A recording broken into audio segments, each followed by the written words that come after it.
We'll now call the meeting to order. Thank you for being here this afternoon. If you would. Call the roll. Ms. Atkinson. Mr. Bone.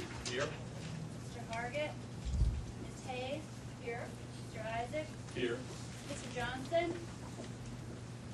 Mr. Johnson. He is on the phone. Mr. Kinsey. Here. Mr. Lillard. Mr. Mann. Here. Dr. Nixon. Mr. Rowland. Mr. Walden. Here. Mayor Wharton. Mr. White. Here. Mr. Wilson. Mr. Chairman, we have a quorum. Thank you. All right. I want to thank everyone for being here this afternoon and especially recognize our special guest today. And I guess the first thing we want to do is entertain a motion to approve the agenda as presented. Mr. Chairman. Hello. Thank you, Carol. Second. All right, we have a motion and a second to approve the agenda. Further discussion? Not? Call the roll, please. Mr. Bone. Aye. Hayes. Aye. Mr. Isaac. Aye. Mr. Johnson. Mr. Kinsey. Aye. Mr. Mann. Yes. Mr. White. Yes. Motion passes, Chairman. Thank you. We'll now entertain a motion to approve the minutes from the November 18th, 2010 meetings. And, we have a motion. So move, Mr. Chairman. Thank you. Do we have a second? Aye. Thank you. A motion and a second to approve the November 18th meeting minutes. Any further discussion? Not? Call the roll, please. Mr. Bone. Aye. Ms. Hayes. Aye. Mr. Isaac. Aye. Mr. Johnson. Mr. Kinsey. Aye. Mr. Mann. Aye. Mr. White. Aye. Motion passes, Chairman. Thank you so much. I just wanted to give a few remarks about the forum yesterday that we had, Complete College Tennessee Act a year later. It was a great day of discussion, some really good ideas and some really good dialogue between legislators. We have some great facilitators as well as officials from higher education. It was very informative. We're looking forward to what CCTA will bring to the table. I know that there was a lot of discussion as to some anxiety with regard to implementation. Will there be the will to save the course? Well, we are determined to see this happen for the state of Tennessee. We're really excited about it. And With regard to that, we had a great working session this morning and heard a lot about our staff here at the Tennessee Higher Education Commission. I've been on the commission since 2007, and you see all these faces every time you come here, but it's really great to get to know who you are. We thank you for what you do for the state of Tennessee with regard to Tennessee higher education. Thank you for that. That would be my remarks. Thank you, Mr. Chairman, members of the commission and guests. My report will be very brief. The first is, you may notice that we have cameras set up in the room. This is the first, and it'll be with us. This is video streaming. New legislation in the past that requires that this body, as well as the UT Board, the Board of Regents, Board of Education, and maybe others, that all their meetings will be broadcast live. So please behave accordingly. I say that for my benefit. I'm very pleased to introduce to you two new members of the commission. Sharon Hayes from Brownsville was appointed right before the end of the calendar year, and she succeeds Katie Winchester, who resigned at the end of the year. Sharon recently retired from the University of Memphis, where she was the chief budget officer. Prior to that, she was the chief fiscal officer at Dyersburg State Community College. Prior to that, paid her dues working at the Board of Regents staff for Chancellor Nix and Jim Baden, and then before that in the state comptroller's office as an auditor. So she brings a wealth of knowledge and experience in higher education. And Sharon, we're very glad to be here. Thank you. It is my honor, privilege to be joining this board. Very good. And also, John Kinsey has just been appointed. His first meeting. He's from Chattanooga and succeeds Jack Murrah, who stepped down. John is a successful businessman in Chattanooga in the development world, commercial, as well as residential and mixed use. He is the former mayor of Chattanooga, 97 to 2001. Right. And very much a leader in the Chattanooga community. John, we're very glad you're with us. So thank you. I'm looking forward to it. It's a great group. I want to mention some staff changes, but also among our guests today is Nate Johnson. Nate may be a familiar face to some of you. He's been with us before. Nate is a consultant with HCM Strategies, which is the group that Lumina works with as it relates to, I guess, a number of things, Nate, but we were when we were accepted as one of the Making Opportunity Affordable States through Lumina, and now it's changed names to the Productivity Initiatives. But Nate has stayed with us as our point person and is a great resource to us, and was the facilitator for the forum yesterday that Robert mentioned. So Nate, thank you very much for your wise counsel and advice. On the staff level, of course, this morning at the work session when we had an overview of what's going on in different staff areas, I mentioned that Russ Deaton has been promoted as the chief fiscal officer for the commission. Russ. And Russ has been with the commission for actually 10 years now. I'll say it on behalf of everybody else. Yes, he was in high school at the time. Russ came to us, I guess, right out of his master's program, and then since he's been with us, started and completed his PhD. So anyway, you know how good Russ is, and as sorry as we were for Jim Baden to retire in many respects, and Jim is staying with us on a part-time advisory basis, but Russ certainly earned to be our chief fiscal officer. But coming in behind that, there have been two other changes. Scott Belcher, who may be behind me, has now moved up into Russ's director's position of fiscal policy, and then moving into Scott's place, also on the, well, then started with his graduate assistant, is Sean Tierney. also right behind me. So everyone has moved up a notch, and that's, of course, what you try to do. And we're thankful that it all worked out, so I thank them.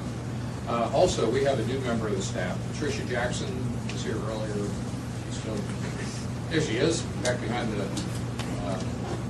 video equipment. Tricia has joined us in the fiscal area, and I think she was I think Russ recognized her this morning, but she has a joint appointment, both THEC and THEC, working in the fiscal area, and she comes to us from the Department of F&A. Tricia, we're very glad that you're with us. Other comments? Dr. DiPietro, Joe, congratulations. This is your first commission member as president of UT, and welcome to, we want to hear your remarks in a moment. Congratulations. Glad to be here. Right. Mr. Chairman, I guess that really does conclude my comments, other than, as we said this morning, there are a great deal of very good things happening now in Tennessee higher education. As we look to other states for guidance, there's still some things there, but we kind of find ourselves in a position where a number of initiatives that had been in play over the years here and developing in Tennessee have just come together and been aligned, and we contribute a lot of that to now former Governor Bredesen and legislative leaders at the time. But back to that forum yesterday, Governor Haslam could not have been more supportive and embracing of this notion. So I think there's sustainability is something, as you mentioned, you were concerned about. Boy, we have a lot of things going for us in the form of our Governor Haslam and his team. So that concludes my remarks. Thank you, Dr. Roden. We're now ready for our system reports. A few minutes ago before the meeting, I was in the restroom washing my hands, and President Joe DiPietro was in there, and I said, I've been practicing your name. I just don't want to mess it up. He said, don't worry about it. Just call me Dr. D, call me Joe. Well, we're going to ask you to give your remarks, and thank you for being here. We're excited to have you on board. Congratulations on being the new president of the UT system, and I'll try my best not to mess up your name. Thank you, Mr. Chair, and Commissioners. It's a pleasure to be here today with you. And this is my first meeting. You know, I was elected in late October. You all had a meeting in November the 18th, and I was planning on coming to that with Jan, but had to beg off because my daughter Rose was getting married in Chicago that weekend. So I hope you understand. Bridge is very interesting. I think I would have been in big trouble. But we definitely at the University of Tennessee, within my remarks, I'd be remiss if we did not thank Dr. Schimmick for the wonderful job he did as an interim. The transition between his leadership and mine has been very, very smooth, and a lot of it has to be on the back of Jan for making sure it was that way. We've gotten up to speed quickly, and Jan's been very, very cooperative. Although I'll tell you that I got an email from him last week over a dog that was sick. You know, I'm a veterinarian. And the note was, can you give me some help? And we got that done. The dog got better. And he wrote back about it, and he said, one of his closing remarks was, hope it's going well. Haven't worn a tie in 4 weeks. So, you know, he's having a good time, and he'll be getting back to his faculty duties. So it's been a wide range of emotions. I've been on the job officially since the first day of January. It's been full of excitement and challenge, you might expect. And it's also had melancholy moments when you leave people behind at the institute that I work with so closely. I don't see them every day. It's had those moments when you move books and you bump into a book that you had that you taught out of at a university, and you think, that was when I was really doing work, I think, I don't know.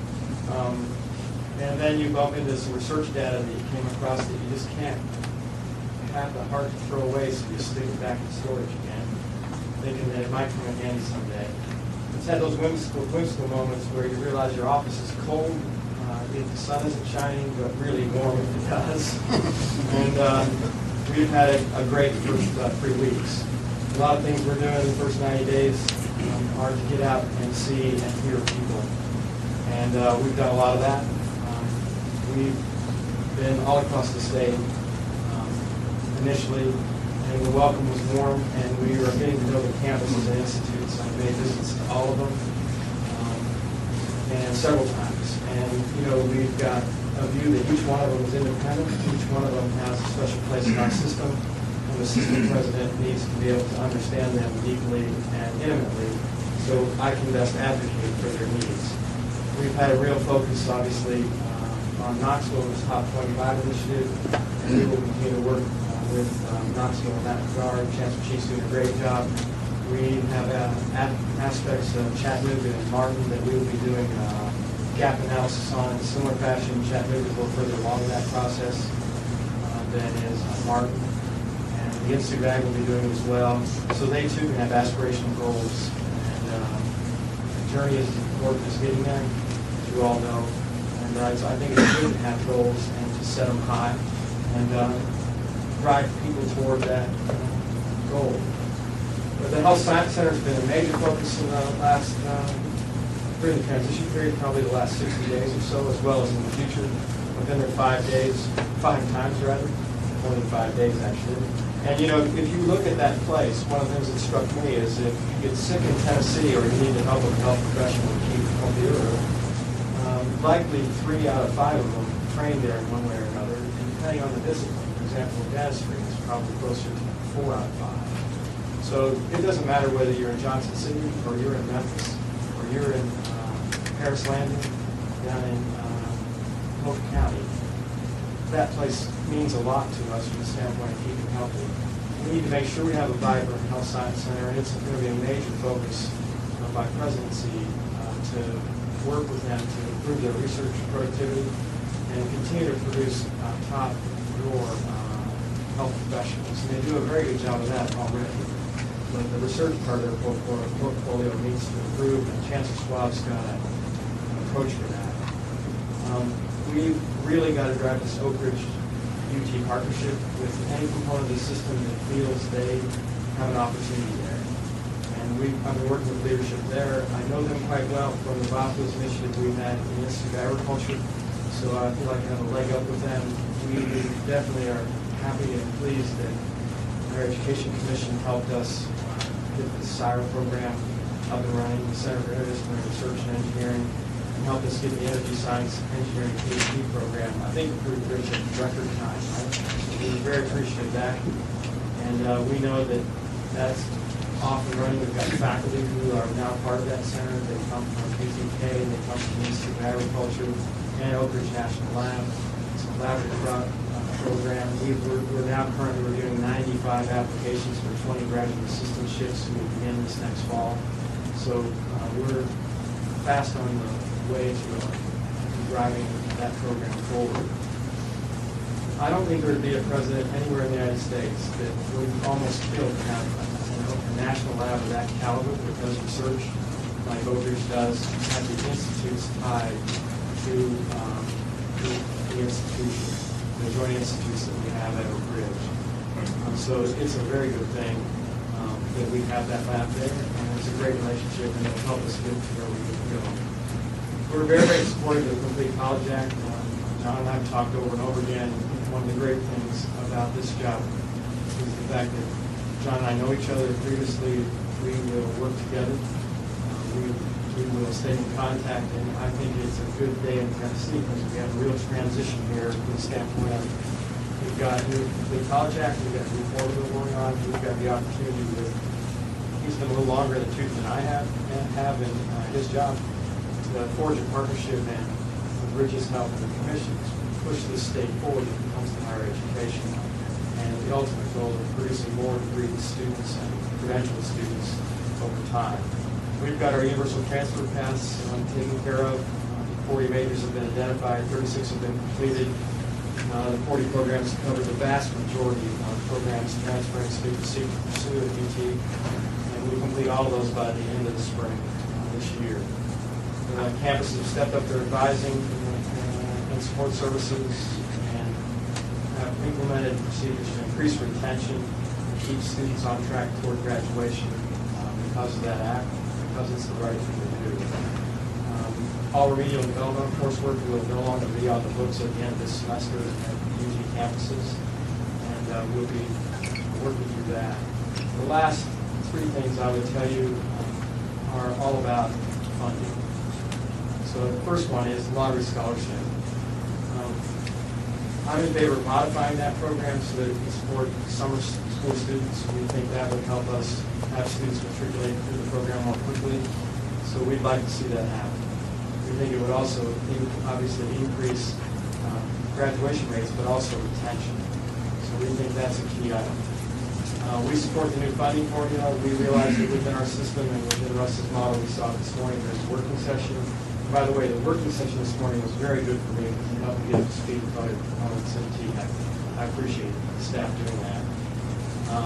We know there'll be some pain possibly for some of our institutions as we go through it, but it's completely the right thing, and we're very committed to it because, again, it will help us improve the educational circumstances of our people. The other thing we're working on is we're concerned about compensation for our faculty and staff.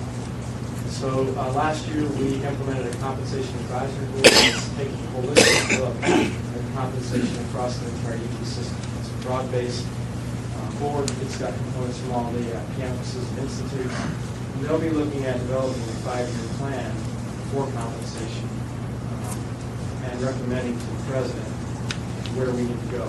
It's led staff-wise by our Chief HR Officer, Linda Hendricks, and we're looking forward to working with them to see what they recommend. I told you I couldn't be here last month, but now I have another cop-out, you might say. I've got to do a UT Hotel board meeting in about an hour and a half back in Knoxville. I very much appreciate working with you today and look forward to working with you long in the future. I feel like I'll bring stability to this job. I've been all over the state. In the previous job, all 95 counties. I always told my wife, Deb, I could never be more than 30 minutes from home anywhere in Tennessee. So I kept the extension office directory in my trunk. We've come to love this place and this state, and I feel it's a real privilege to have this position. So thank you, Mr. Chair and Commissioners. I'd be happy to answer any questions you might have. I hope you're flying about Rodney. Yes, sir. Joe, I want to commend you on what you just said a moment ago as far as taking real special interest in our health care and training and introducing doctors and methods. And Dr. Claude down there is doing a good job. Campus in Chattanooga, good situation there. One in Knoxville, Jim Newton is doing a great job there as dean there. And I think we got a little bit about what goes on in training doctors, providing research, the facilities, and all the things that go with that. Because we have a good medical training, we would also have good doctors. So thanks for you looking at it. You're very welcome. Thank you. Any questions? No, thank you. Be safe.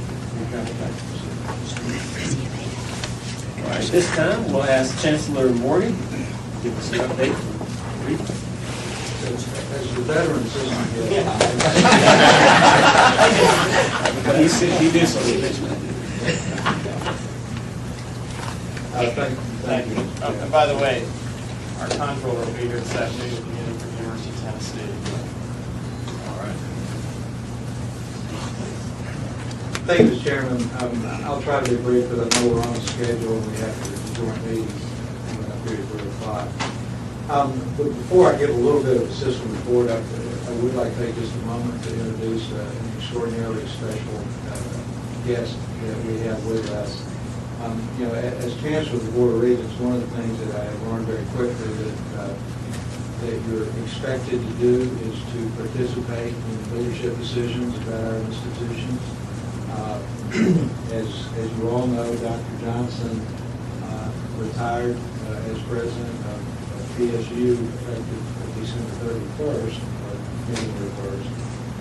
So kind of one of the first things that I was faced with was what are we going to do about interim leadership in Tennessee State? And I will tell you, I worried a lot about that. We looked at various alternatives, thought about different approaches and so forth. And I was truly blessed to end up in a place where I do not think we could have made a better choice. Dr. Portia Shields is with us as the interim president of TSU, and is doing a fantastic job after having been here for about 3 weeks. And we are really pleased to have her. Dr. Shields' experience is broad in higher education.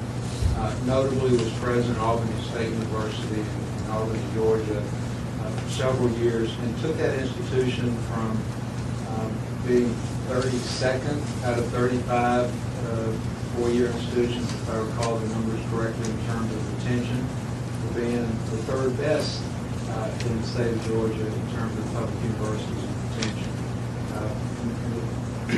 It took a very brief period of time in talking with her in our initial conversation to understand that she gets the fact that students are at the center of an institution. And I believe will bring to TSU a new focus on student success in a way that couldn't be better, particularly in light of the Complete College Tennessee Act that we are busily about the business of implementing. So we're very glad to have Dr. Shields join us in that capacity. As Dr. DiPietro said, we are friends. We will work together, and I think perhaps in a way that the systems have never worked together before, and I'm excited about him being in that role. We are all about Complete College. The forum yesterday was outstanding. I thought it was a great opportunity to take stock of where we are here a year later, and it was particularly meaningful to hear once again that around the country people are looking at Tennessee and the things we were doing, the way we're doing it. And it is an exciting time for the public education in Tennessee at any level. And that was reinforced yesterday. One of the things that Complete College asked us at the Board of Regents to do is to think more about our community colleges as a comprehensive system, more coordinated, more unified system. And we're about the business of doing that. I hope by the time we meet again, we have identified a vice chancellor for community colleges. If not, we will have been close to that point. We are developing that job description now, hope to be in the marketplace very soon, looking for the right person to come in to help us at the board level lead that effort. We have engaged in a marketing study, kind of a multifaceted marketing study that will be completed, I think, by next week. We'll probably hear more about that next week. And preliminarily, what it suggests to us is that there is a lot of work to be done with high school students to help them understand the community college system in Tennessee and the role that it can play in helping them achieve their higher education goals and helping them develop what those higher education goals should be. That will lead us, I think, to a position where we can brand the community college system on a statewide basis.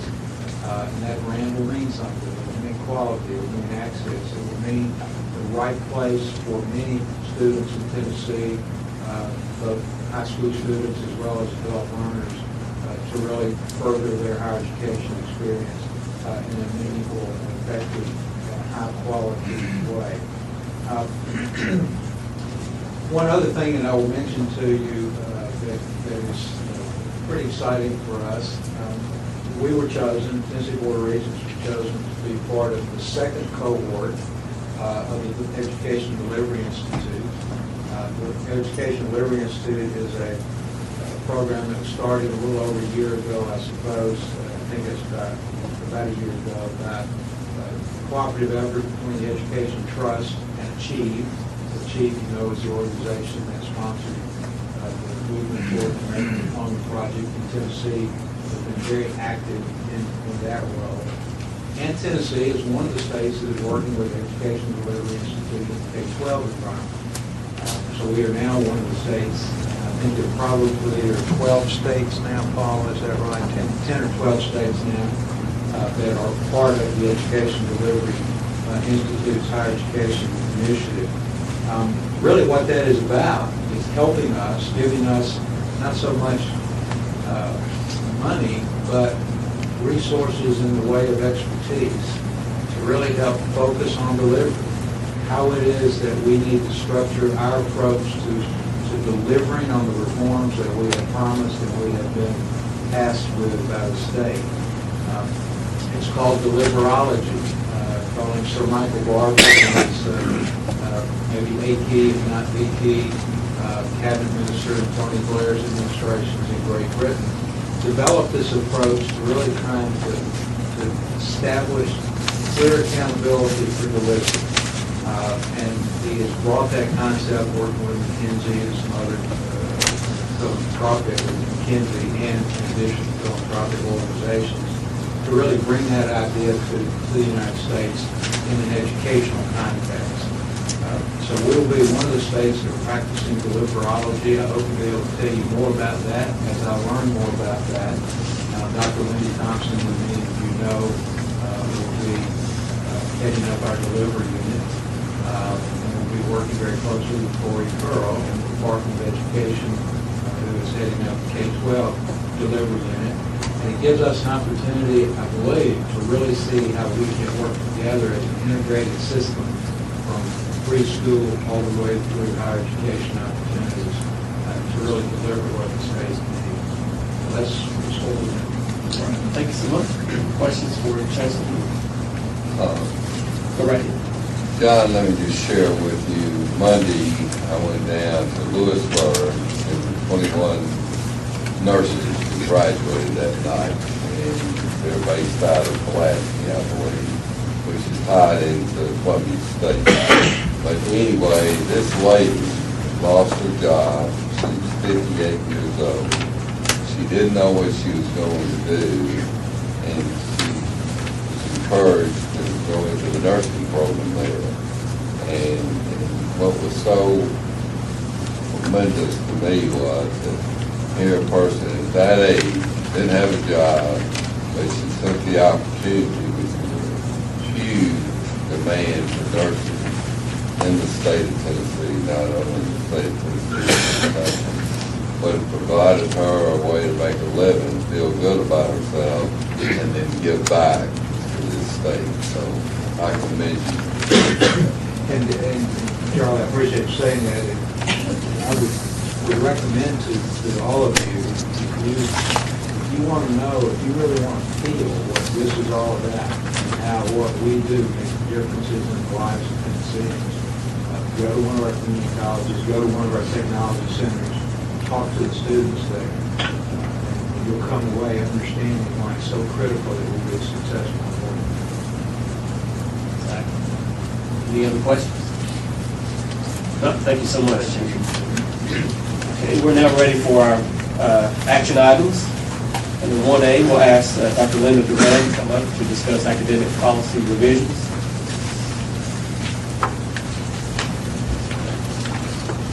Chairman White, members of the commission,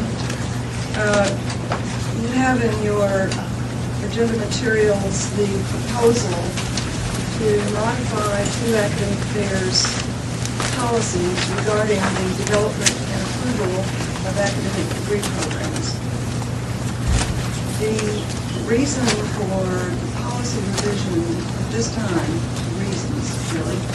One, we need to look at our policies to make sure they are meeting the objectives and the language, too, of the Complete College Tennessee. So that's the first reason.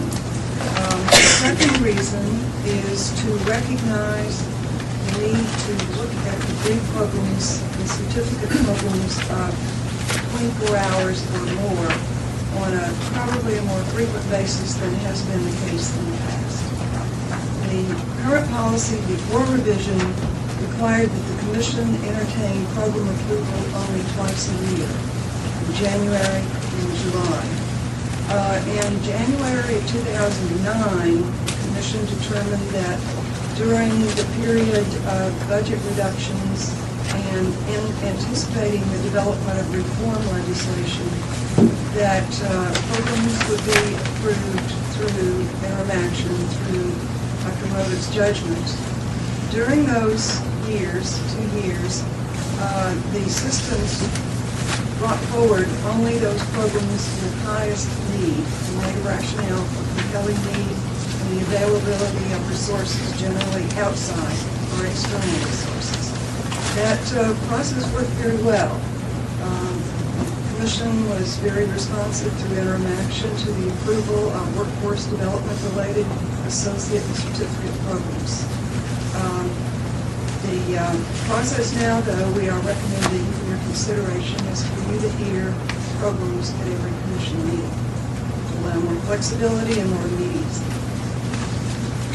The third, and this links to reason number 2 about the more frequent approval of programs, is that we are proposing in these policy revisions that the campuses and systems undertake a very thorough feasibility study and financial projection at the very first step of thinking about a program.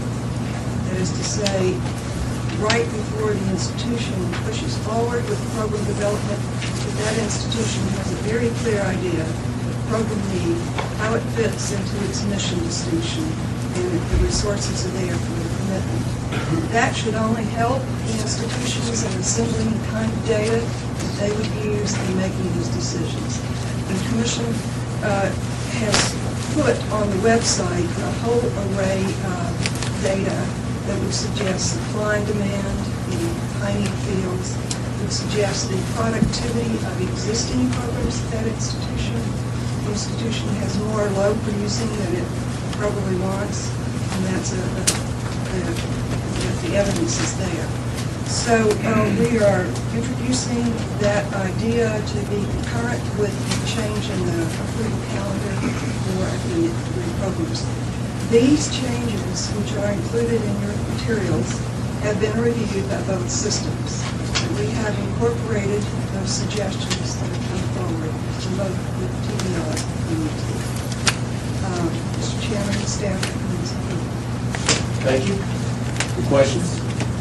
Not, we'll entertain a motion to approve academic policy revisions. So moved. We have is there a second? Second. Thank you. We have a motion and a second to approve academic policy revisions. Any further discussion? If not, call the roll, please. Mr. Baum? Aye. Ms. Hayes? Aye. Mr. Isaac? Aye. Mr. Johnson? Aye. Mr. Kinsey? Aye. Mr. Mann? Aye. Mr. White? Aye. Mr. Chairman, the motion passes. Thank you. And I just want to commend Dr. Duran and her staff. I know you put a lot of time and effort in, so thank you so much. Okay, we're now ready for item B and C. We'll call on Dr. Stephanie Delvin Chase to present these recommendations. Mr. Chair, Dr. Rhoda, members of the commission, good afternoon. There's one item that I want to speak about earlier in the work session. I failed to mention the funding for my division. I think it's important to note that we do not receive any state appropriations. We are 100% funded through fees from the schools that we authorize. So I just want to say that. The action items that I have today, there are 2 action items, but they only require 1 vote. We're under sections 1B and 1C. The institutions listed in 1B have been recommended by the committee for initial authorization, and the new programs listed in section 1C have been recommended for approval. All right, thank you. Any questions? If not, we'll entertain the motion that we authorize the new institutions and approval of the new programs under 1B and 1C. So moved, Mr. Chairman. Thank you. Second.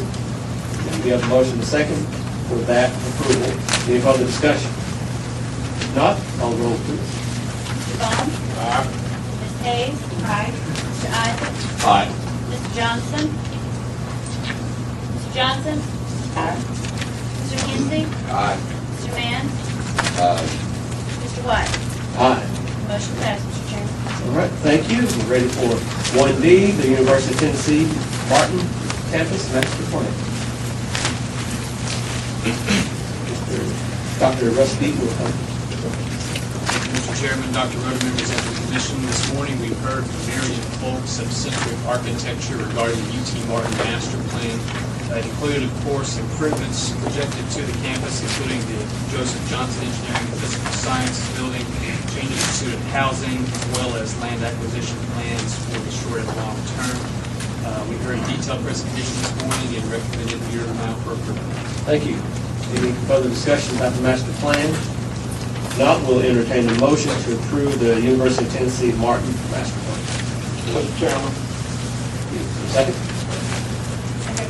All right, a motion and a second to approve the master plan for the University of Tennessee Martin campus. Any further discussion? If not, call the roll, please. Mr. Baum? Aye. Ms. Hayes? Aye. Mr. Isaac? Aye. Mr. Johnson? Mr. Johnson? Mr. Kinsey? Aye. Mr. Mann? Mr. White? Aye.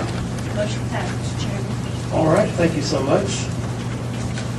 We're now ready for, Thanks, Ray. Secretary Harden for joining us. We appreciate it. I understand you had to step away, but we're glad you're with us. Thank you for understanding. no problem, thank you for being here. Okay, we're now ready for item 1E. We'll call on Dr. Pete.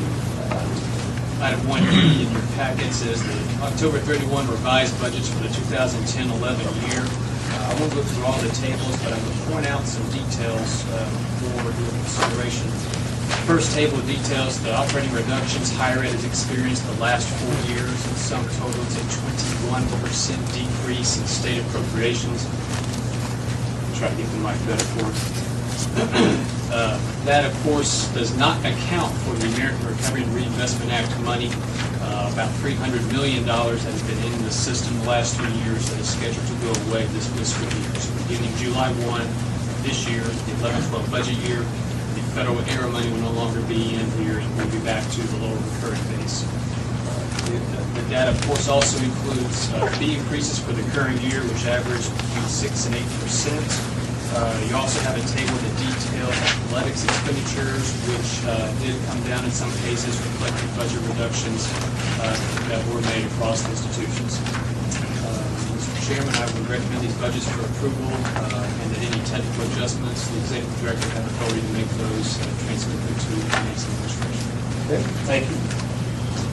We will now entertain the motion for, to approve the revised budgets with the caveats that he also made. So move, Mr. Chairman. Second? Second. All right, thank you. We'll now, any further discussion on the revised budgets? If not, call the roll, please. Mr. Baum? Aye. Mr. Hargit? Aye. Ms. Hayes? Aye. Mr. Isaac? Aye. Mr. Johnson? Aye. Mr. Kinsey? Aye. Mr. Mann? Aye. Mr. White? Aye. Motion passed, Mr. Chairman. Thank you so much. And we'll call on Dr. Roden for the next item.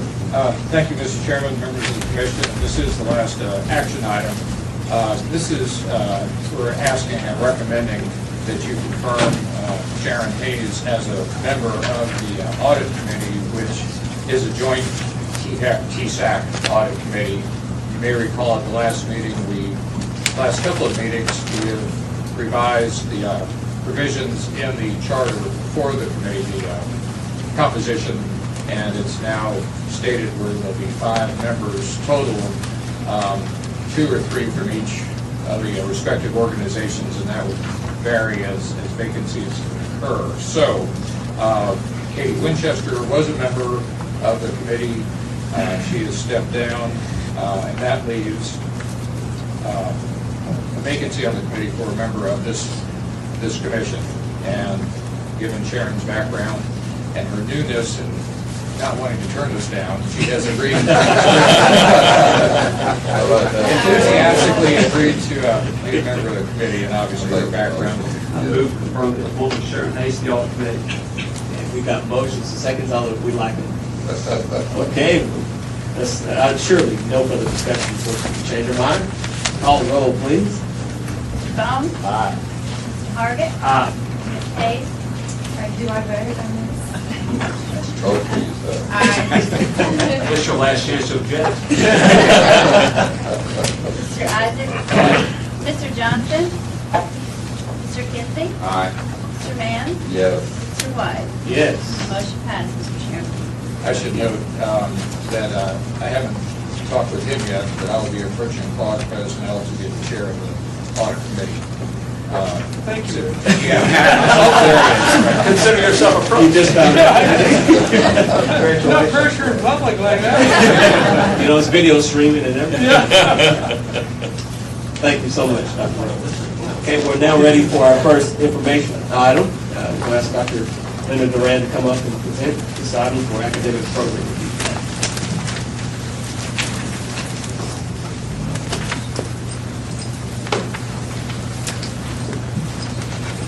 Thank you. This is an information item. Last year, at this time, the Commission endorsed the development of an annual review of academic degree programs. This had occurred previously in kind of an episodic way, but from now on, it's annual, and it is comprehensive. It looks at changes in the inventory, new programs approved, those deleted. It looks at the monitoring of newly approved programs. It looks at the productivity of those that have been in place for 5 years or longer. It looks at the role that performance funding, accreditation, and program review has in program quality assurance. So what we bring to you today is what we consider a comprehensive report. After last year's first issue, we asked the systems and institutions about ways that it could be improved. And we have adopted those changes. And I guess the most significant ones that you'll see this time is that there is a heightened attention to mission difference. Now, each institution has its strong suit or suits and is maybe different from its neighbors. This is very much in accord with the objectives of the Complete College Tennessee Act. The second piece of that, the mission distinction piece, is that you ask us to highlight some programs that were thriving, not just those that weren't. So we are going to show you today some of the strongest programs by institutions and by degree level. The second big change is that we were asked to consider excluding those programs that are always low produce in like physics and biology, but are essential to the institution, to the university, and to consider those as core programs that could be on the inclusion list, which you will see in this year's report. That doesn't mean that they don't continue to be low producing, but there are reasons for that. They tend to be service departments contributing to general education and other majors. So with that need, and in combination with the policy approval that you just made on academic program development, we see this as being the most comprehensive view that we can offer you at this time. Now, I would like to say that Betty Dandridge Johnson and Mike Krause have developed the report that you're going to hear. And I would like Mr. Krause, who's the Director of Academic Affairs, to present it to you.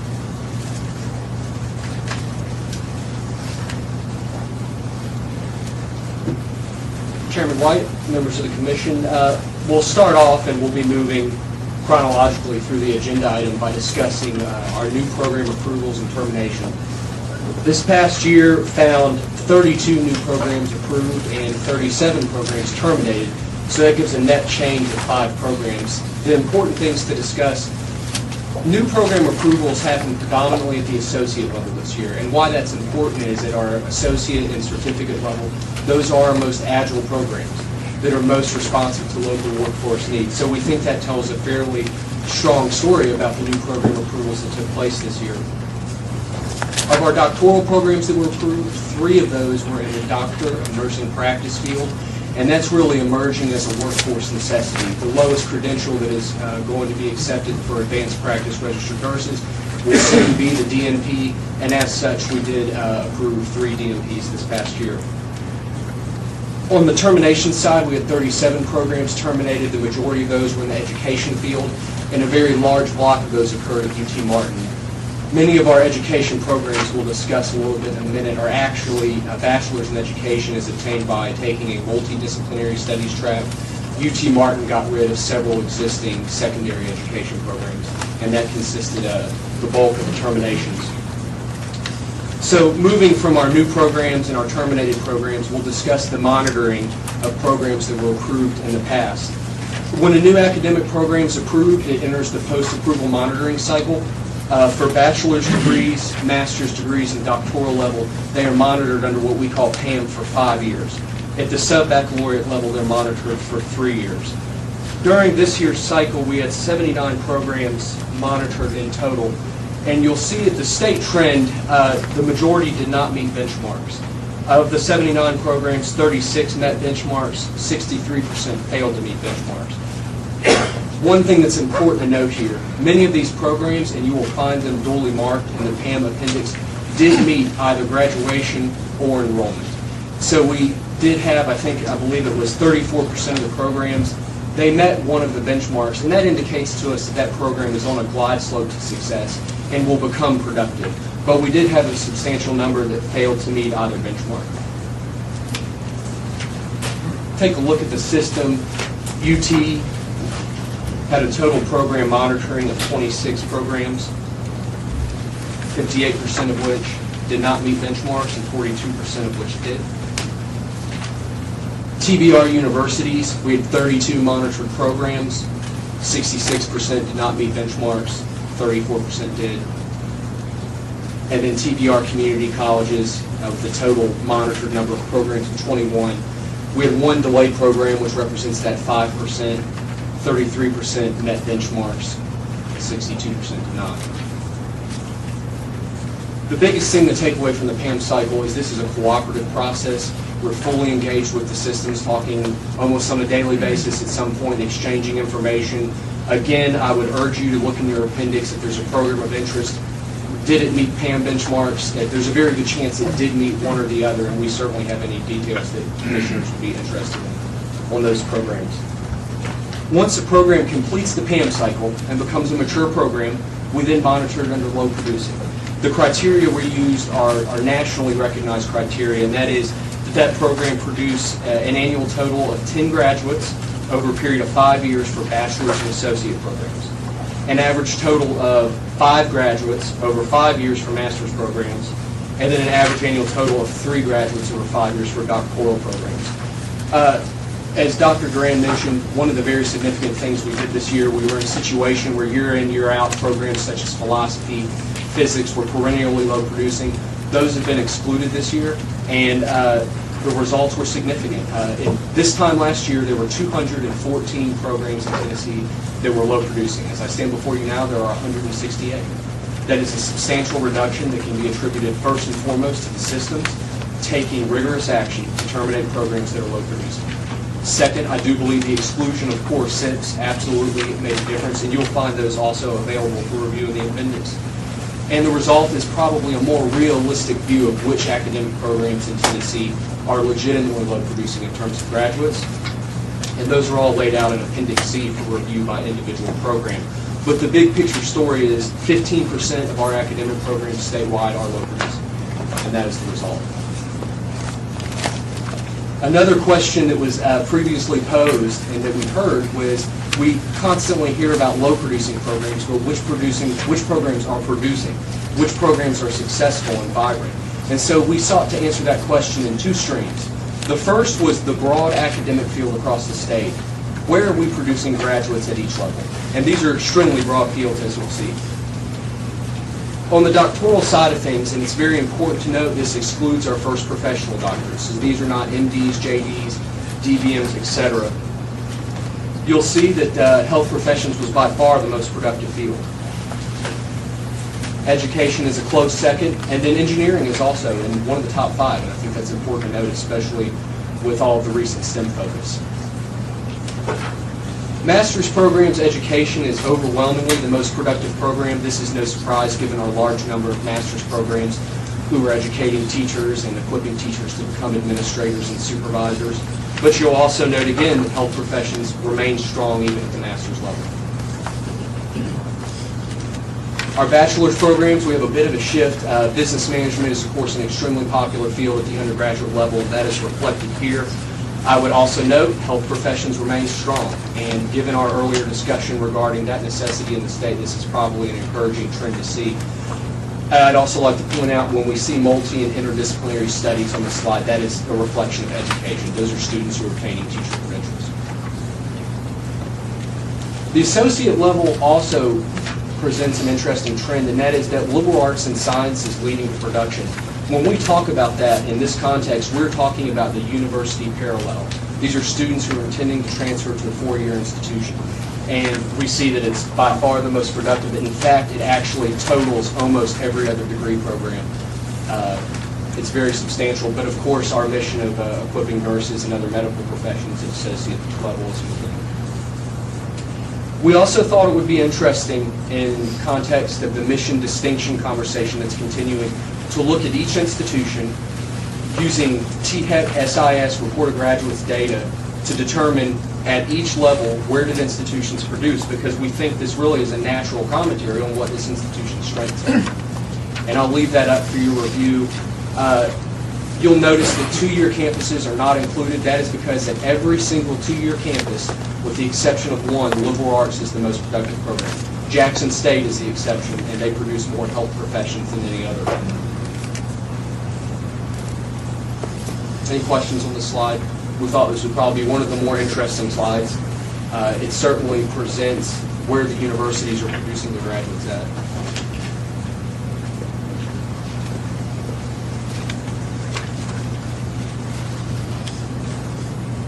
Moving on, we'll talk about our doctoral programs.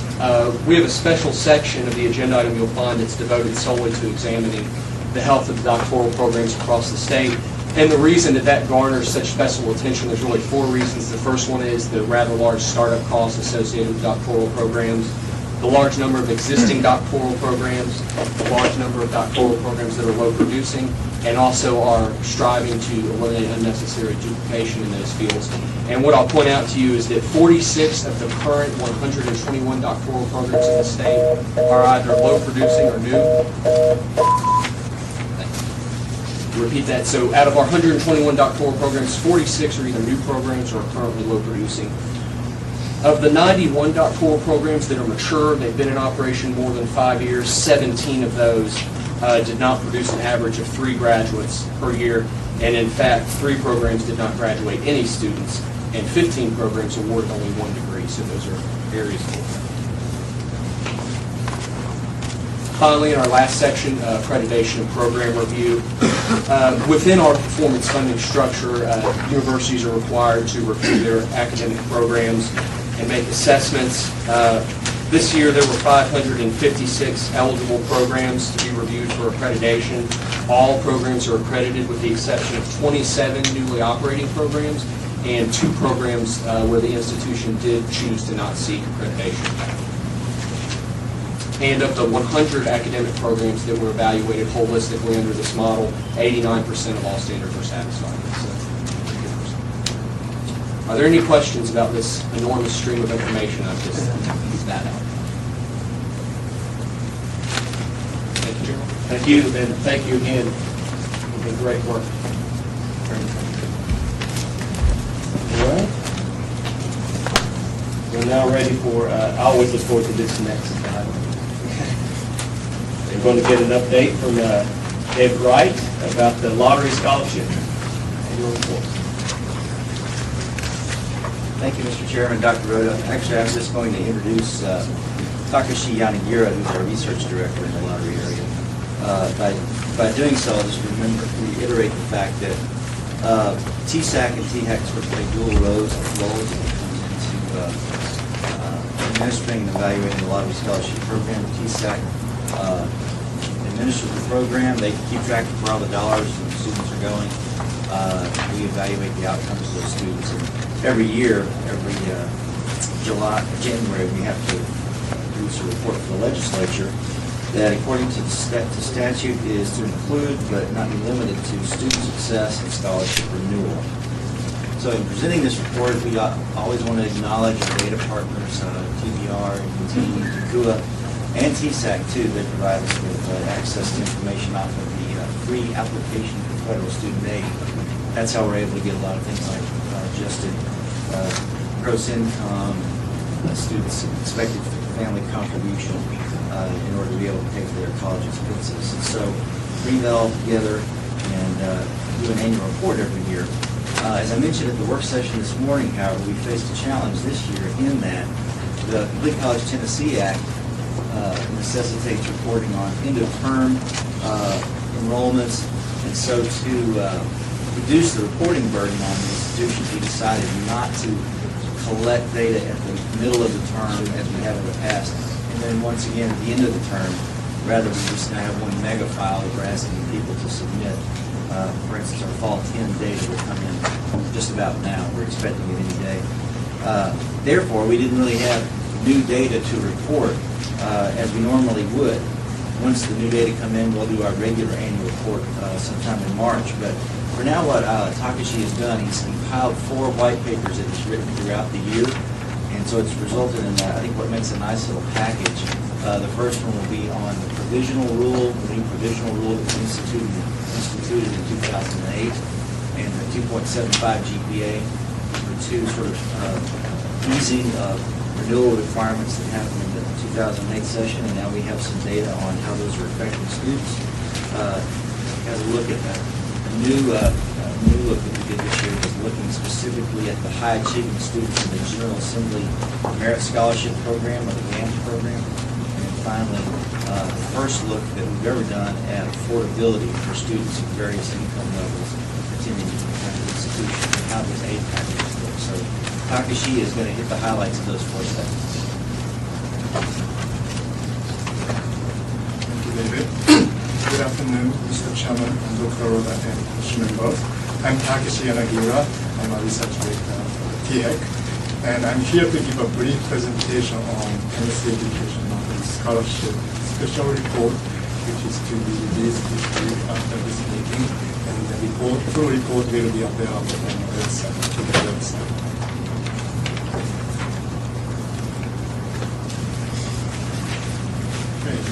This, as David mentioned, this special report includes 4 distinct studies. First, impact of the lower GPA requirement at the 48-hour benchmark on college retention, and impact of the provisional renewal rule, and rotary scholarship and affordability, and lastly, the General Assembly merit scholarship. And I will quickly provide a summary of this study. So, before getting into this presentation, I'd like to provide an overview of scholarship renewal rules as they are related to my first 2 studies in the presentation. Previously, students are required to maintain cumulative GPA, 2.75 cumulative GPA of 24 credit hour benchmark, and after 48 benchmark on they were required to have 3.4 GPA. However, in 2008, General Assembly made a decision to lower the required GPA at 48 benchmark hours from 3.0 to 2.75.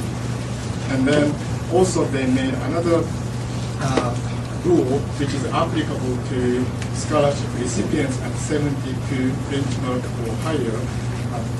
General Assembly added exception to the renewal rule by creating provisional track, which you see on the blue line. And this rule is for those who unfortunately missed the 3.0 GPA at 72 credit hours. And this rule allows students to keep scholarship as long as they kept 2.75 cumulative GPA and 3.4 term GPA. So essentially, they kind of gave a second chance to those who made almost half of the college career. So my first study focused on the impact of those 2 policy decisions.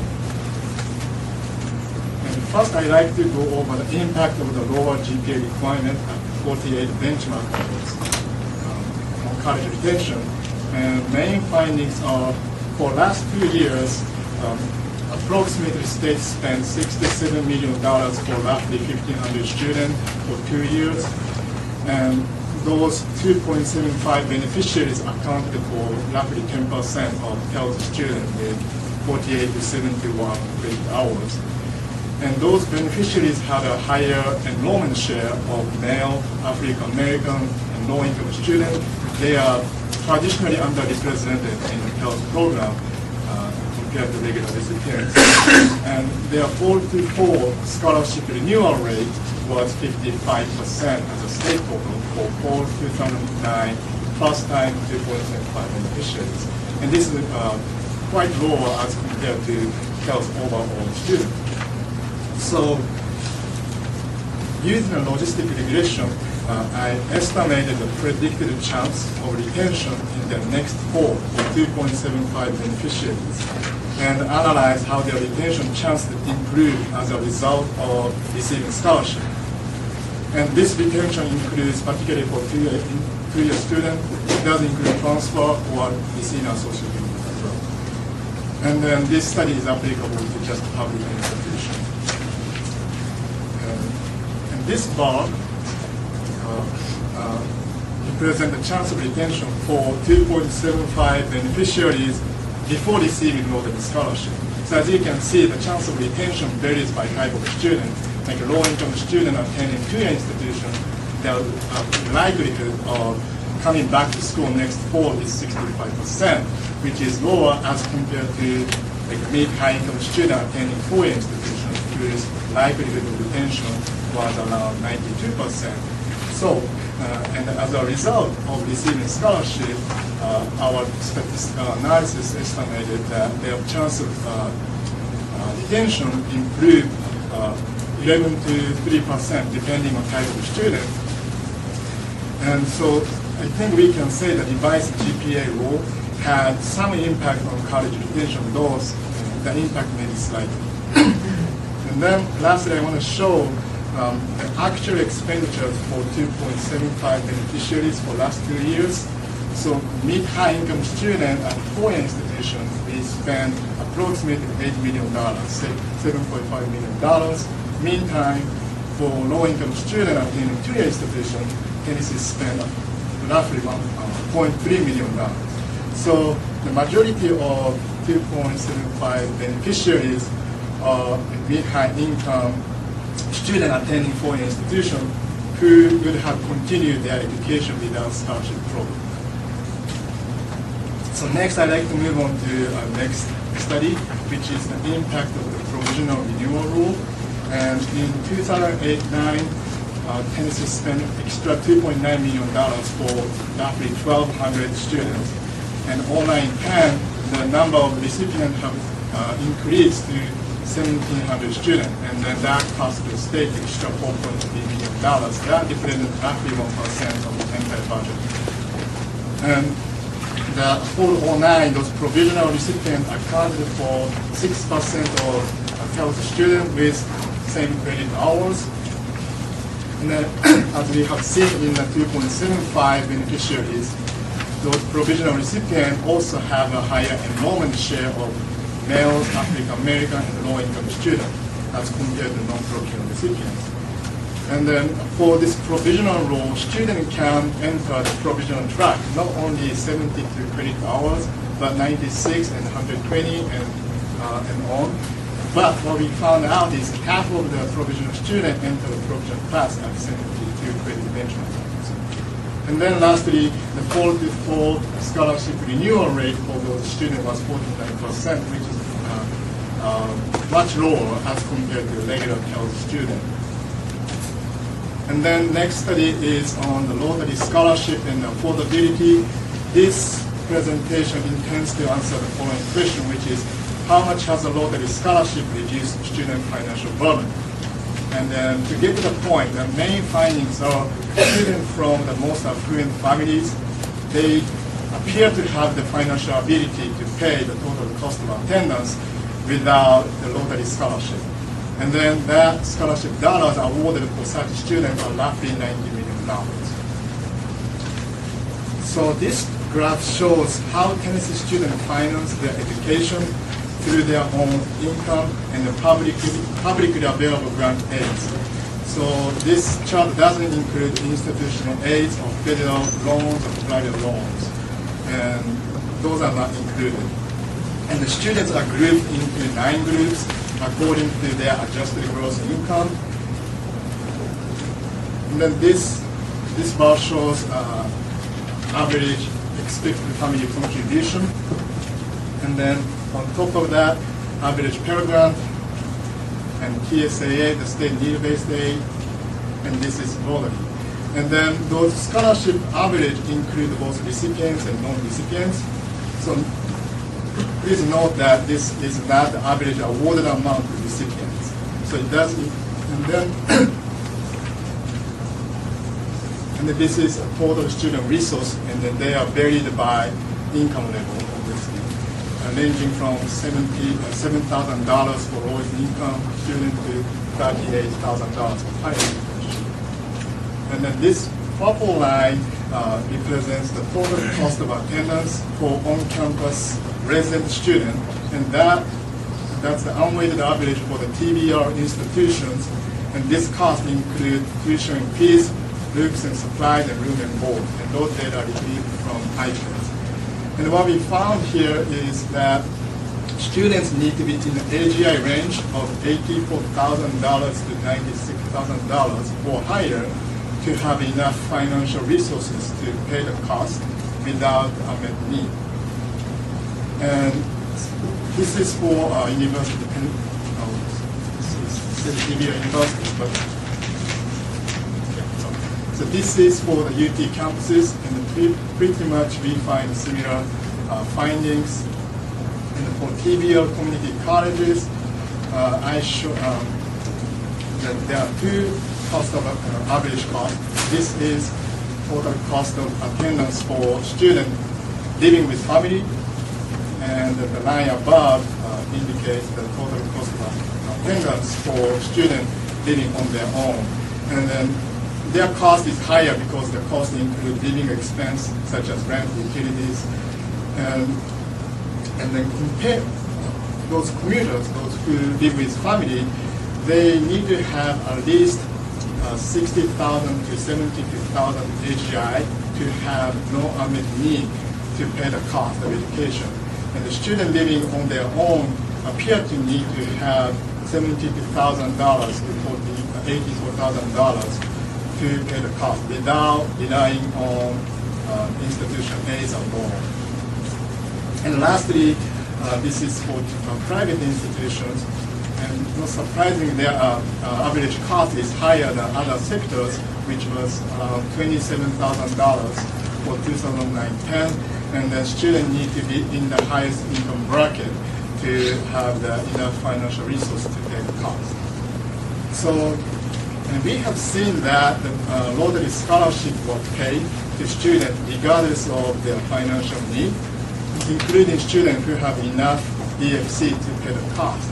And the estimated amount spent for such students are around $86 million. I'm sorry, $90 million. And to put the number into certain perspective, I like to compare this number to the shortfall amount in TSAA, the state need-based aid. In TSAA, the budget size is not large enough to award all applicants. So in 2009-10, approximately 45,000 full-time undergraduate students aged 24 or less could not receive scholarship because funding is running out. So the estimated amount for such students is around $86 million. So it's roughly equivalent to the total amount paid to students who have enough expected family contribution to pay for college. So what we found out is Tennessee Educational Lottery Scholarship has not necessarily dedicated its financial resource to reduce the student financial burden. And the last study is the General Assembly Merit Scholarship and its outcomes. And like David said, this study was added to THEC reporting requirements from this year. The main findings are the following.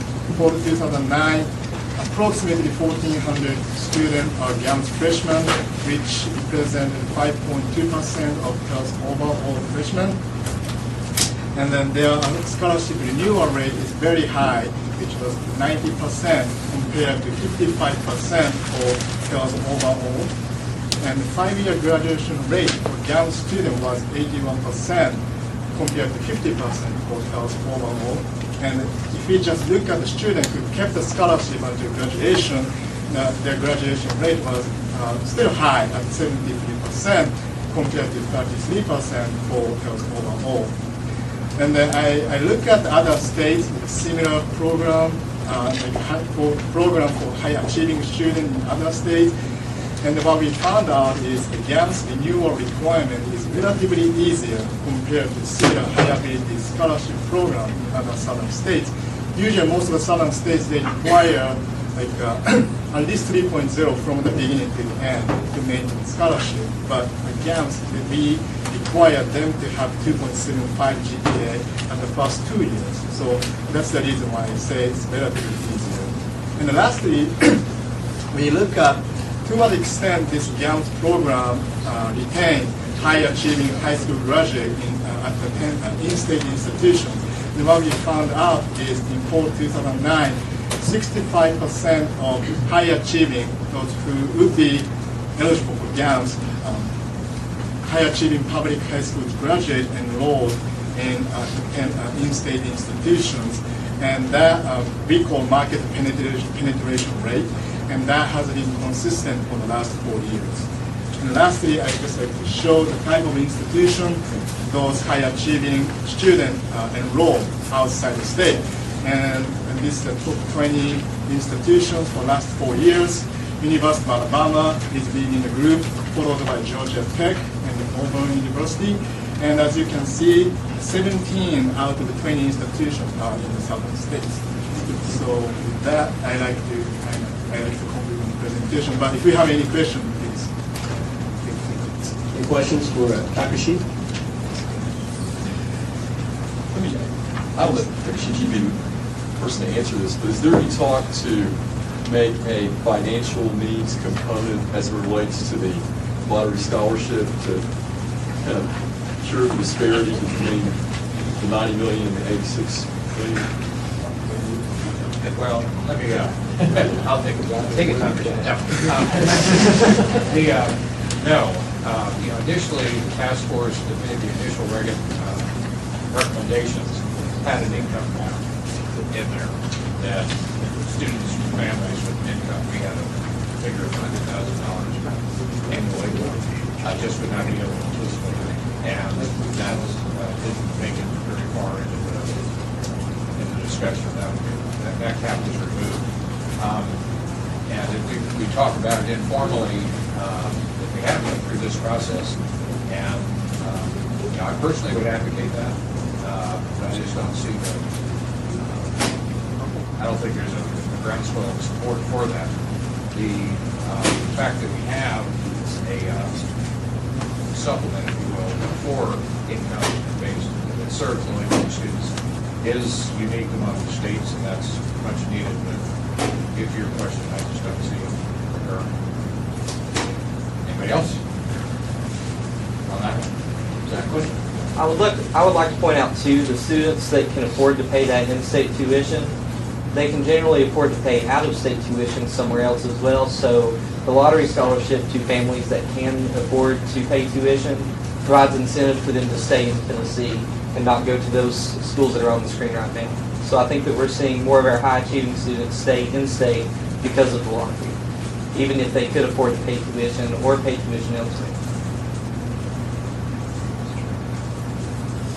Any other questions? Thank you. All right, we'll ask David to come back up and talk about our master plan annual progress report.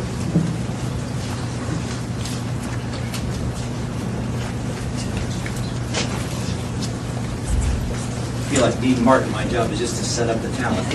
All I'm going to do is introduce Ty Owens, who dated myself. What's going to say? He knows who Dean Martin is. Maybe a rerun. I'm sorry. I just want to introduce Ty Owens, who's going to give this report. Briefly, the context is the statute requires every year that we provide a progress report in achieving the goals of the master plan. One of the criticisms that, I'll just be blunt, that I had when I first got here was that there was not that tight tie between the plan itself and the things in the report, and there were very few financial incentives that would lead us to expect that we would make progress, and so we didn't see a lot of progress in a lot of the measures. We think that we have addressed that this time. We have a new public agenda, a new progress report behind it, and and that's what ties into the Chairman White, members of the commission. And thank you, David, for basically giving my report, which is that we now have a progress report that is very tightly aligned with our public agenda, and our public agenda is very tightly aligned with the Complete College Tennessee Act. This is something that we're very happy to report. The report this year is very streamlined. I won't go into numbers. It's item 2C, and you're able to look at the progress report. It's all contained, the numbers are contained on one page in a very easy-to-read format that was designed through the master steering committee and the public agenda process. The main components of the progress report are indicators that we think will both demonstrate student movement and student success, as well as other core policies of the CCTA. So we'll see student success, we'll see efficiency indicators like time to degree and graduation rates, as well as quality indicators that come directly from our performance funding. Some of the core policies you'll see we've already been able to attain, and some will be met through the course of the following year. With that being said, I'd like to transition to another type of indicator that we've been developing here at PPR for your use on campus, hopefully, and the general public who might be interested. You can access what I'm about to show you at thecreports.state.tn.us. And this is a website that was developed by James Hawkins. Those of you who were here in the morning may remember having met him briefly. Basically, this is a website that's geared towards Complete College Tennessee. Any numbers that you might want to have access to related to the funding formula, the different performance funding indicators, the joint report that we put out with K-12, graduation rates, the progress report, which is what you have in your binders today. You'll be able to find the numbers that we get from our database right here on this website. So we have all of the indicators laid out. I'll just show you by a quick way of example, for example, degrees and certificates, which we're all interested in. It takes a second to load, but when you pull it up, you'll be able to select certain academic year indicators. I'll just select 2004, 2005, an ending academic year. You have your choice of systems, community colleges, University of Tennessee, TBR. I'll just select all. And if you're selecting a particular system, just to show you, you can select a particular institution. And just for right now, we've highlighted some subpopulations. The adult student subpopulation is very important to us in the funding formula, as are low-income students. We also like to look at our students in terms of gender and race. So I'll just look at those students who received Pell. Click on View Report. And you'll get a pretty easy to read, what we think is a pretty easy to read report that will go per institution. It will show how many degrees were issued by associate certificate. These are community colleges here at the top. If we were to scroll down and eventually get to four-year institutions, we'd see bachelor level, etc. If you would like to go ahead and download this in an easy-to-view file, you can export it as a PDF and print it off. And if you'd like to do some work with it, looking at it, playing with the numbers and doing some of your own research, you can also download it in CSV or Excel. So that's it for the website. Does anybody have any questions? Thank you. Thank you. All right. We're now ready for our update from Mrs. Katie Brock, Hero Status.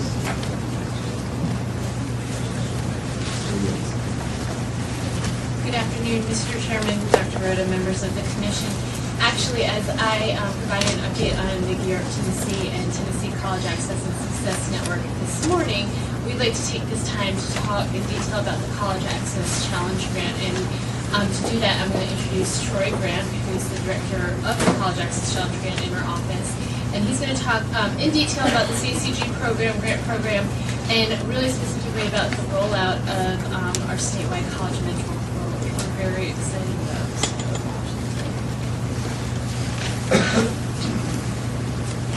Good afternoon, Dr. Rhoda, Mr. Chairman, members of the Commission. Thank you for your time today. On August 14th of, August 14th, 2010, Tennessee received a College Access Challenge grant.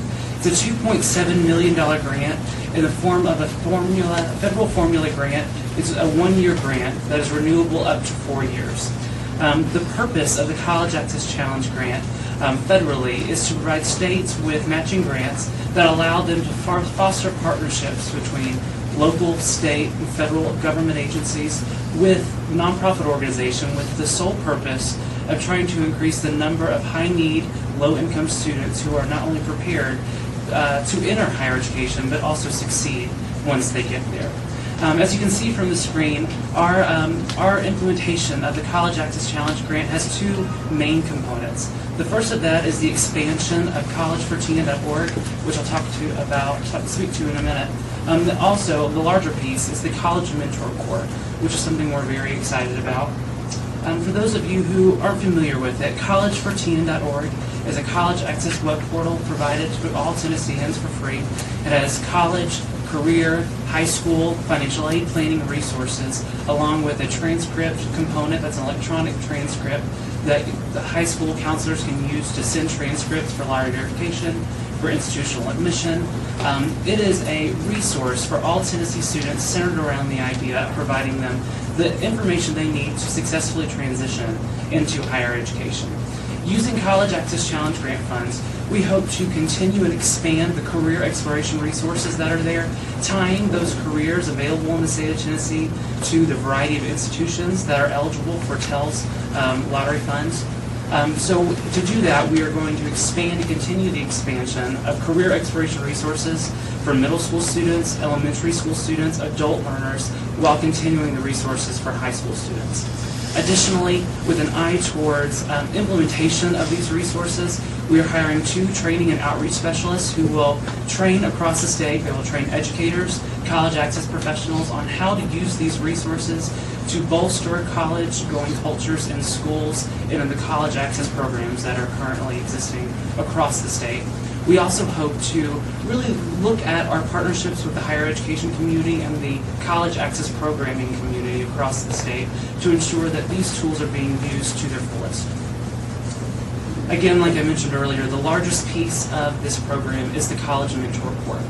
The College Mentor Corps has 3 primary goals. The first is to make college accessible to more Tennessee high school graduates through college access and success-focused mentoring. The other 2 goals really focus on transition, the transition from high school to post-secondary education, and that equally important transition from community colleges to the 4-year institution. So to meet these goals, we have 3 kind of strategies that we're looking to implement over the next 4 years. We are going to be subgrading out to nonprofit organizations who are currently members of the Tennessee College Access and Success Network. These are agencies and nonprofit organizations who currently do really fantastic college access work across the state. We are going to be subgrading out to these agencies. We're asking them to partner with community colleges and with high-need LEAs, high-need high schools, to identify students who are in need of that extra mentoring activity to help walk them through that transition from high school, again, into post-secondary education, from 2-year schools to 4-year schools.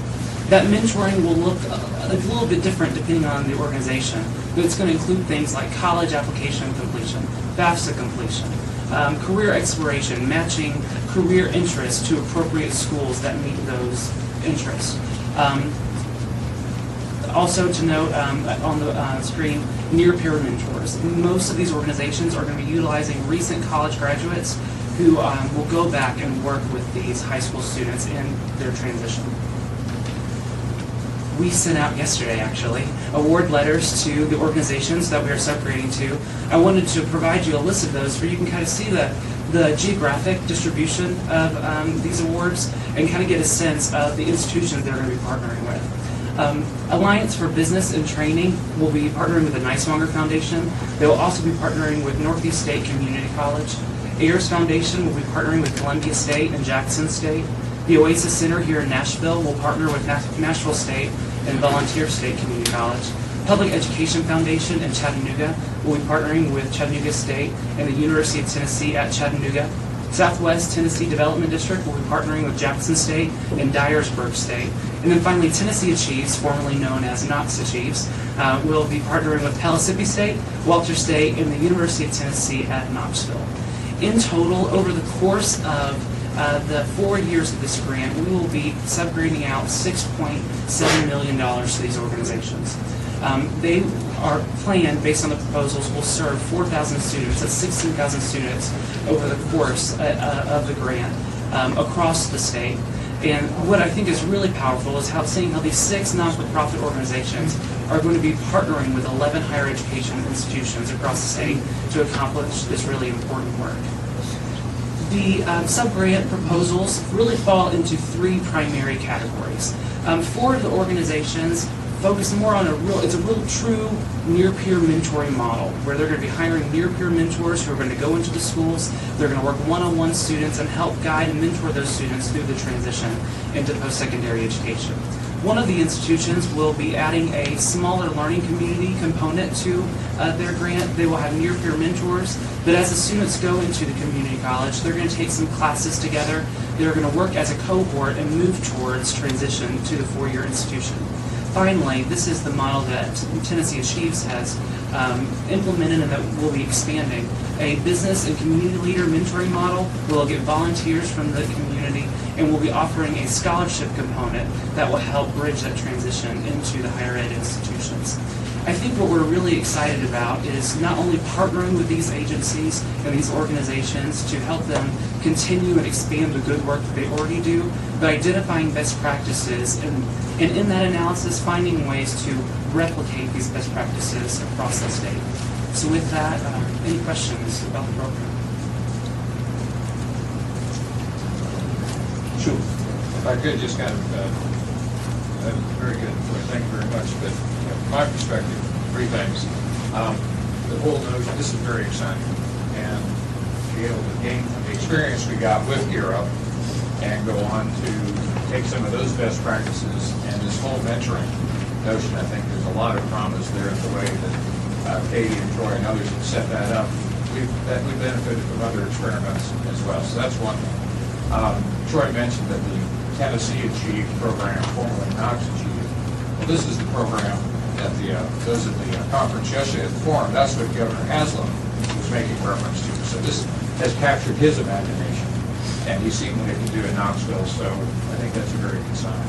And then just the last thing, again, Troy mentioned this, using these nonprofits as the delivery mechanism, I think will go a long way about the sustainability issue.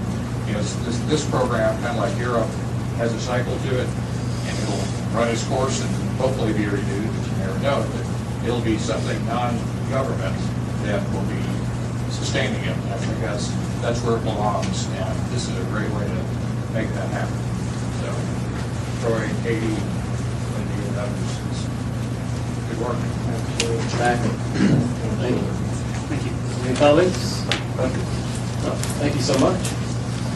All right, we're now ready for Mr. Will Burns to give us our legislative report.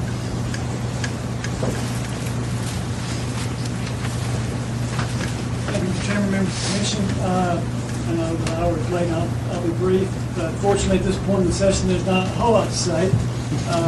The legislature will return to session on February the 7th. At this point, there's probably been about 15 to 20 bills of interest that have been filed, and most of those are somewhat related to the lottery scholarship. I think there's one in particular that would address something that Dr. Pietro mentioned today, and that is to allow the lottery scholarship to cover the summer semester, which is now not an option if you go full-time in the fall and spring.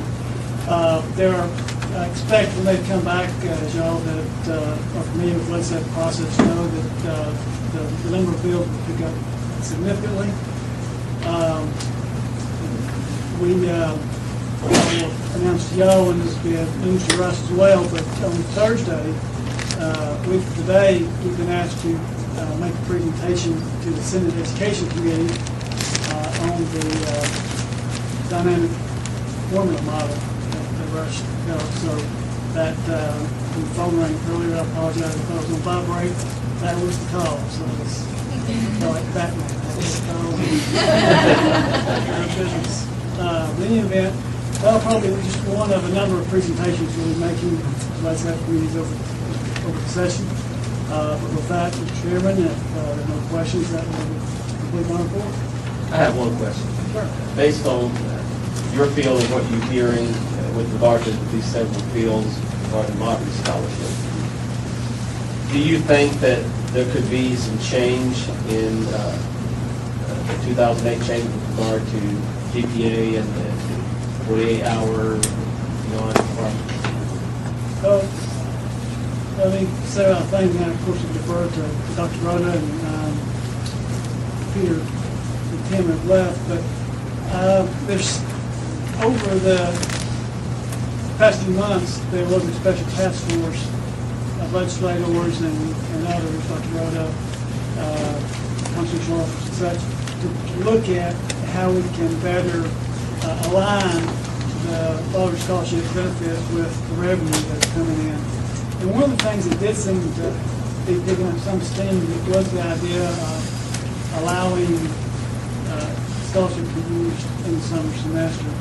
Now, whether there would be any changes to the grade point average, I'm not sure I would. I'm not sure I'd be. That's very likely. David Wright was involved with these as well, and of course, he's got any thoughts or thank you. Yes. Well, obviously, we know we've got to make up about a $13 million difference annually in revenue versus those expenses. One way to do that is make it more difficult to get, make it more difficult to keep. And especially if some of these other programs that are going to expand the program somewhat in terms of summer hours, new populations who we might be supportive of, that's got to come from somewhere. So I would be a little bit more positive that something like that would come along, but I don't know which one. Well, and if I could, Sheriff, there has been, I don't know whether it's continuing discussion or not, about dropping back to the 120-hour level for the scholarship. So we went to 5 years back a few years ago in answer to the programs like architectural programs and others that could not be completed in 120 hours. So there's some conversation about maybe opening up the summer and then doing some limitation on the number of hours. But as to whether or not any of that will get traction, this remains to be seen. I don't have any insights beyond what others. Dr. Rhoda? The last item on the agenda is just for information, the next quarterly meeting of the commission will be Thursday, April 28th, subject to, well, that's our next scheduled meeting for sure. And for planning purposes, in this room, same format with the 10 o'clock work session and the 1 o'clock commission meeting. Okay, yeah, housekeeping matter. As far as travel reimbursements, we're operating under a new operating system, Edison. So to be able to reimburse commission members for travel related to meetings, there's some paperwork to be completed, which you should have received in your mail-out material. So if we can help you with that, to be reimbursed for mileage, for logic, we're going to have to enter certain information into the system, and that's the form. Would you announce the vote again? Thank you. There will be the higher education budget hearing with Governor Haslam has been scheduled, and it's next Monday at 4:30. And commission member who's interested, we certainly encourage you to join us. The past format, and we're assuming it'll be the same now, is that where John and Joe and I would be talking to the governor and commissioner of finance administration and perhaps budget staff. We'll talk about the funding. We're prepared to talk about the funding request. I assume a lot of it will be at the policy level, probably more discussion about Complete College, Tennessee. But will it be streamed live as it has been? Oh, yeah. Speaking of that, we thank the staff who helped us do the live stream today. We'll tally up the viewership and don't say it. Don't say it. The early ratings were not that great. Right. We're competing for something, I'm sure. All right. Okay, With that being said, we have our joint meeting at 3 with the State Board of Education, so we'll take a moment. We'll adjourn and see you then. Thank you.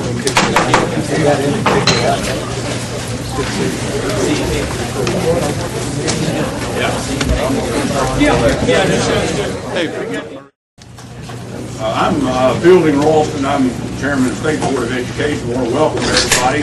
What I thought we'd do, we don't get together once a year, so we just go around the table and get everybody to introduce themselves so we can see who's rotated off and on and so forth this year. So again, I'm Bill Ralston. I'm from Kingsport, 1st Congressional District, State Board of Education. Go around the table. I'm Charles Bone. I'm on THEC and represent the 6th Congressional. I'm Sharon Hayes, I'm on the THEC board, and I represent the 8th Congressional District.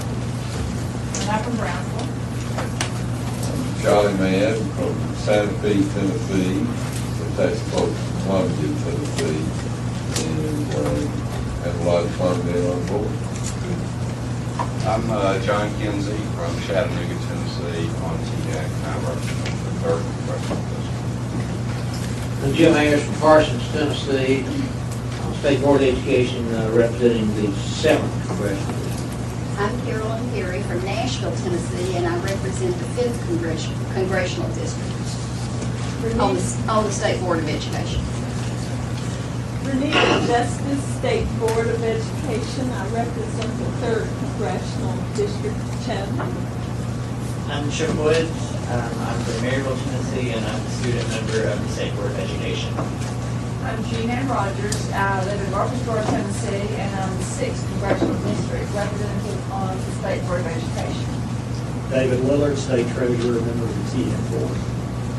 Zach Walden, I'm on THEC. I represent students from the Board of Regent Schools. I'm from Wauwalla, and I go to EPSU.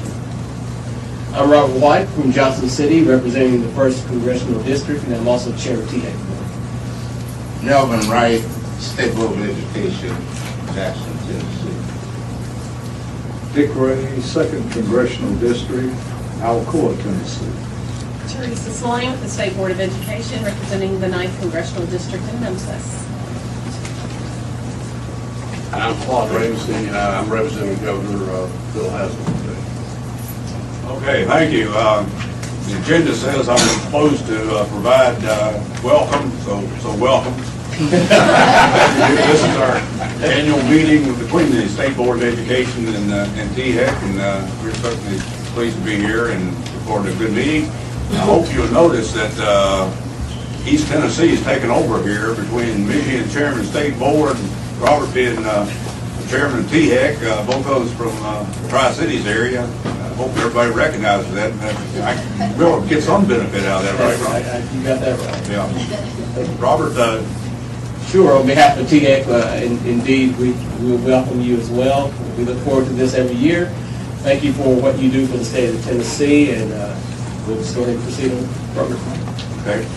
Well, we're certainly pleased that you're with us, and we'll give the agenda to you. All right, well, thank you very much. I bring you greetings from Governor Bill Haslam, who is somewhere between Jackson and Memphis right now. I've had meetings in both places today, and he's sorry he couldn't be here. But he asked me to come over and do a couple of things. One, to tell you thank you for the work you do on behalf of the young people in this state, and to offer words of encouragement that we're going to do some things with your help, hopefully that makes this state more competitive than ever, as we try to bring jobs into our state and prepare our young people for those jobs, whether it be higher education or technical training, whatever the case might be. It's important that we have an educated, trainable workforce. It's important that we don't lose sight of higher education. And he wanted me to point out he appreciates the efforts have been made on trying to have people graduate from college, and the changes you've made in the process to give some credit for and credibility. You came to college, let's finish it, let's do it. Get that diploma and move on to the next step. And to the state board members, he is very appreciative of the fact that you took a hard step with standards. We've got to raise our standards. You recognize that, and you've moved. I think most of the gnashing of teeth has taken place, and everybody understands that we have new standards. They're higher. More is required. More effort's going to be required of students and teachers. And one of the places the governor is going to step in, I think, and use his position as governor of this state is to say to the people of Tennessee, parents, we need to value education more. We need to be involved in your child's education. That's the world we live in. We're going to try to bring good jobs to the state. And for your child to be eligible for those jobs, you've got to have a good education. So these standards may be harder, they may be tougher, but that's the way it is, and we've got to prepare for it. I'm very excited about working with the governor. I can tell you this, since the Wednesday after Thanksgiving, when I accepted this position, I've been working with him. He and I were shutting down 2 government operations while we were starting the 3rd one. One in Hamilton County. That's a lot of fun, by the way, if you ever get a chance. But it was a very trying time, but I can tell you this about Governor Haslett. What you see is what you get. He's genuine to the bone. Most of you know him for a good while, some of you who don't. When he talks about the importance of education and the support for education, he means it. I've heard it day and night since that period of time, and he's in Memphis right now, or on his way to Memphis from Jackson to talk about jobs with a group of business people in Memphis, and part of that discussion will be about we have to prepare our people to take those jobs when we bring them in, whether recruited from some other state or it's you've expanded your business and you need good workers for it. Education is the key to all that. And finally, just let me say once again, thank you. He understands the need for cooperation, and the fact that you all are sitting here today and you represent education from the time they entered kindergarten right on through graduate programs is important to him. We thank you for your effort. The people of Tennessee appreciate your effort. Sometimes you don't hear that. Sometimes you're on the short end of the stick, but you're making a difference, and on behalf of the governor of Tennessee, thank you for those efforts, and we look forward to working with you. We're going to do these things with less money than we had last year. That'll be a neat trick. But it's reality, and that's what we're going to do. We're working on the budget right now, and all the help you can give us. But we're asking state employees to do more with less, and that's what we've got to do everywhere we go. That's a resounding theme. But thank you all for your diligence and your efforts. You're making Tennessee a better place, and I thank you for that. Thank you, Chair. Thank you. Well, certainly appreciate you being with us, and appreciate those words, and we're committed to doing exactly what you're talking about. Yes, sir. We've done that. Okay. Very good. Thank you. Can I slip out? I didn't know. Okay. We were some county members. Thank you. Thanks to all of you. Thank you so much. Thank you. Next item on the agenda is Patrick Smith, our interim. This guy knows what he is. Yeah, we've seen him before. Before he did mechanical. Patrick? Thank you, Rich. I'll be very brief. I'll be brief and be seated, as they say. This is an exciting time in Tennessee. First, let me thank you all, both boards, for all your work together. We've talked a lot over the years about this coordination between K-12 and higher ed, and sometimes there's perhaps a bit more talk than there has sometimes been done, but that's not the case today. I know on your agenda today you have several topics that we're going to delve into that show how that linkage is actually manifesting itself. First to the top, we think of a lot about K-12, and certainly a lion's share is K-12 work, but there are very specific roles that the higher education community plays in making first to the top be successful. Working with teachers and teacher colleges and pre-service training, working on things like STEM education, working to deliver professional development, and probably most importantly, providing a research piece so that we know when we make these policy lever changes and do these things that this will inform us of whether those are the right things and to what degree they are successful. So it is an exciting time in Tennessee in terms of K-12 and higher ed working together. I'm pleased to play a small role in that, even if it's on an interim basis. And I look forward to continuing the work between our organizations, departments, THEC, the higher education community, and the state board. So thank you for being here today. Thank you, Mr. Chairman. Great. Thank you, Patrick. Appreciate that. Next item is the annual report, annual joint report. Art, you doing that? Yes, sir. Here comes Art Fuller.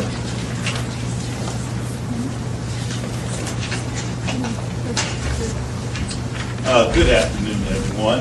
My name is Art Fuller. I'm also What you have before you is the annual joint report. Each year, the State Board of Education and Higher Education Commission staff, we get together and kind of look on where is the state of education K through 16. This is actually the second year where you kind of see a more streamlined report that is really focused on the key areas required and involved for the report. Just to kind of give you a general overview, you'll see one of the first bullet points is looking at the potential duplication of efforts within elementary, secondary education, and higher education.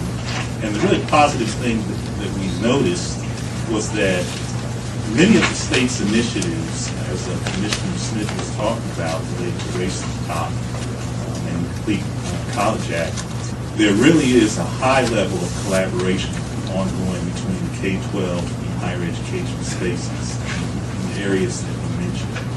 And so the rest of this presentation, we will begin to kind of give a brief overview of some of those specific areas.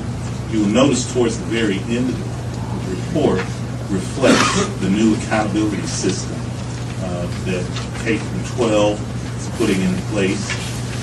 And so really focusing on college and career-ready goals. You will notice in the back that we just have the baseline numbers in this actual version of the report. After those exact indicators are actually reviewed by the State Board on tomorrow and Higher Education Commission, they will actually become an official part of the report that will be submitted to the legislature. So with that, I'll let Taya give you a general overview of the information that's contained in the report. Thank you, Art. Just to be very brief, I think a lot of the core elements that are in the joint report we'll be hearing about. Corey specifically will be talking more in depth about the indicators, and Katrina Miller and her staff will be talking about the first to the top initiatives. You can read about these in our report. The one thing I would like to mention that we won't be hearing about specifically today elsewhere is the state longitudinal data system, which is a P20 pipeline that will begin to piece together data from our K through 12 system, different children serving agencies throughout the state, as well as our higher education and workforce systems. We're very excited about the development of the SLDS, as we call it for short, and we're looking forward to its implementation. In terms of master plans, both K through 12 and higher ed currently have master plans that are moving towards more alignment with the policies. On the higher education side of things, our master plan is directly aligned with the Complete College Tennessee Act, and we speak of it to the policies that we've been able to implement in the joint report. Finally, in the report, you'll see those indicators outlined that Art just referred to. I'll defer from going into depth about those indicators, since we'll hear about them in just a moment. We just did want to mention that the indicators were all developed in collaboration with K through 12 higher education, the TBR system as well as the UT system, and TECUA also helped us with some input. So we feel like they represent a consensus from all of the key players in our systems. Thank you. Hey, any questions for Art and Tanya? Any questions concerning the annual report? And as indicated, a lot of the numbers here that we got could be determined on, we'll talk about in the next presentation you're reporting. But, any questions? We do appreciate the streamlining. This report that some of you will remember in the past has been many more trees than this. And I do appreciate the streamlining of this report. Any questions? I have one question. Really excited about where we're moving with this. I guess some of the questions I get back in my district is, how prepared are we? Is the word getting out with these new requirements from that freshman class of last year going forward? How are we getting prepared for those as we do that first year, not having those slip through the cracks? Are we getting prepared for this? Is there a sense of comfort level? And the thing that I will say, and I think the thing that you will find in the presentation that's upcoming, is the Department of Education has really spent a considerable amount of time collaborating with the higher education community in establishing the targets that we want to aim towards. And in doing that, they really involved a lot of different stakeholders in communicating that message. I don't want to steal some of Corey's thunder, but I think the things that you'll find in her presentation is the statewide targets that are being established at the State Department level. They are actually going down to the district level and seeing how those targets at a statewide level align with the district targets that they are recommending. So there's a lot of outreach that's ongoing in the department to communicate to districts, these are the new targets, and how does your district fit within that specific picture? Okay, other questions? Yes. Is there a reason that French is not listed with foreign languages? There's on the Index B. It has Spanish, German, Russian, Japanese, and Latin, but other languages like French are such a big business language. That actually may be an oversight. So we will get that correct. Okay. Very good. Art, thank you. Corey, I think we've built up your presentation here adequately now.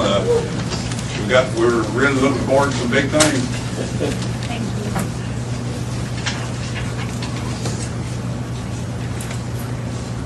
Thank you all so much for allowing us the opportunity to present these to you today.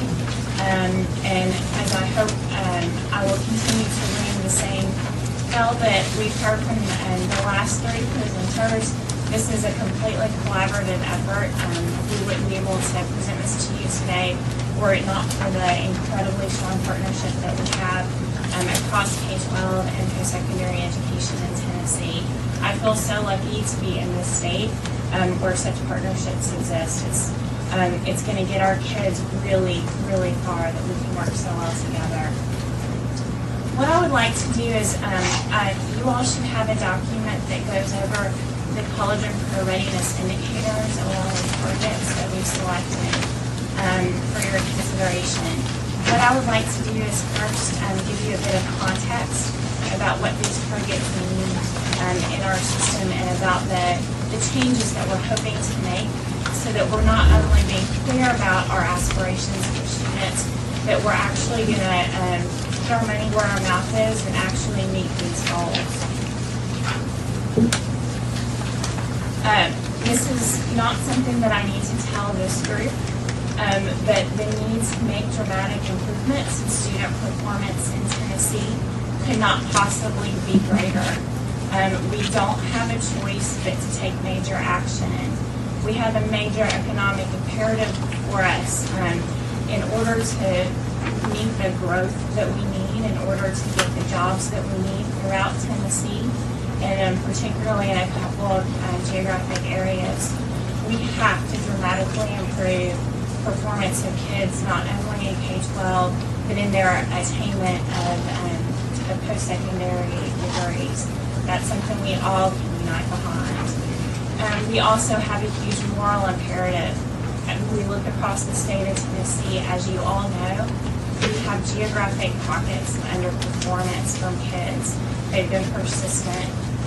We also have persistent achievement gaps among some groups of students that we see statewide.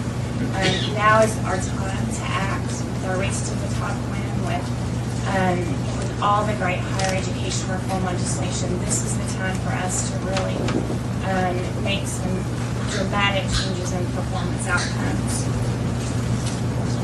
So what we've done with these targets is we've wanted to clarify what our aspirations are for kids. We also want to make sure that we meet them. So as we've set these targets, we've done them along 2-year time frames. The first is the year 2014-15. We're using these targets in order to really do rigorous performance management for the $500 or more million in the First to the Top grant. We want to continually be using data to evaluate how we're doing, and if we're not on track, we have to change what we're doing. We're also going to be creating not only state targets that you see before you, but taking these down to the school district level and working with our partners in our school districts to help make sure that their actions are also contributing toward these goals. But also note that we have another year time span, which is 2019-20. This is where we're really communicating you all as policy makers and policy influencers what it is that we really want for Tennessee kids. These are where our highest aspirations will come through. And we're very pleased to say that once we selected these targets, when we meet our 2014-15 targets, Tennessee would have made progress that is absolutely unprecedented across the nation. We would move from being at the bottom of a number of indicators to being at or above national averages. And by 2019-20, we will have exceeded the current performance of a number of our highest performing states. So the indicators that you see, I wanted to give you a visual layout of them. Sometimes it's easier than just seeing the list. What we've done is we've broken them up between our three major goals. The first goal is to ensure that all kids are ready to learn in school up through birth through grade 3. The second is to ensure that when students graduate from high school, that they are academically prepared for college and careers. And the third goal is to have far higher incidence of students going into post-secondary education and succeeding once they're there. So our 15 indicators fall within these three goals. They go from third grade performance as measured on our statewide assessment, the THEC, which is mirrored in fourth grade NAEP results, which is the National Assessment of Educational Progress. It goes through a number of benchmark indicators that we have through ACT EPASS, the Explore Plan, and ACT in the 8th, 10th, and roughly 11th grade for ACT. It also incorporates some of our new end-of-course assessments in Algebra 2 and English 3, which for a number of years we've decided will be the real anchor assessments to measure college and career readiness. And and a number of you are really involved in the course assessments. And then it transitions into indicators that are more indicative of educational attainment. So the percentage of students who graduate from high school, which is an indicator we've made really tremendous progress in recently in Tennessee, but that we still have a long way to go. Going into post-secondary going rate, which is a huge focus of ours right now. A one-year post-secondary success rate, and finally a post-secondary completion rate for both associates and bachelor's degrees. So these indicators and targets have been worked on collaboratively across the Department of Education and THEC for post-secondary institutions. We in the Department of Education have taken, as is our culture, a couple of these indicators to really focus on. Focusing on 15 things at once is beyond the capacity of most institutions. So we've decided to focus and really make some progress in a couple of them right now. The first is third grade reading results. The second is our middle grades math. The third is our high school graduation rate. And the fourth, as I mentioned, is our post-secondary going rate. We set baselines, which you've seen, as well as percentage targets. We then translate those targets into the number of kids who we need to impact for that target to be met. So, for example, we need an additional 13,597 additional students from this year's pre-K class to be proficient in third grade reading by 2014-15. Once we've done this at the state level, we then cascade these targets down to the district level. So what we did is we gave all of our school districts suggested targets that they individually would need to meet by 2014-15. We suggested those to them because we wanted them to have a part in the ownership of these targets. So they had the option to take our targets, to go higher, to go lower. The vast majority of districts selected the ones that we suggested to them. But of those who did not, a much greater proportion actually went higher than lower. So we were so pleased to see the ambition amongst our educators across the state. Should and when the districts meet these targets, the state as a whole will meet its target. And the way we've done this, as you'll see in a bit, is we've asked for massive improvement from all districts. So even our highest performing districts have to make massive improvement. I have a question about that. Sure. Systems that chose to go low. Yes. How many? And if they chose to go lower, are we depending on those who have the higher to help us meet our state goals? Yes, enough bigger districts went higher to make up for those that went lower. And a number of the districts that took lower ones would take lower in one indicator and higher in another indicator. So just based on their priorities as a district, they were selecting targets. But yeah, we were very anxious as these were coming in to make sure that we would at the end of the day be able to meet our target. Court, did you say set a minimum for the released targets? Yes, you'll see what the minimum looks like in just a second. We wanted to show it to you visually because it's kind of hard to see in the spreadsheet. What we did is we looked at how this performance is spread over the state. McKinsey and Company did a really fabulous report that came out, I think a month ago, where they looked at performance of countries across the world. And they broke them down into different levels of performance, from poor, fair, good, great, and excellent. And so we decided to do the same thing. This isn't anything in state policy. We just thought it would be really interesting to look at what things might look like if we were to break down our state this way. And it tells a story about what performance will look like when we meet these targets. So this is the third grade reading target, third grade reading performance, and this is the actual performance.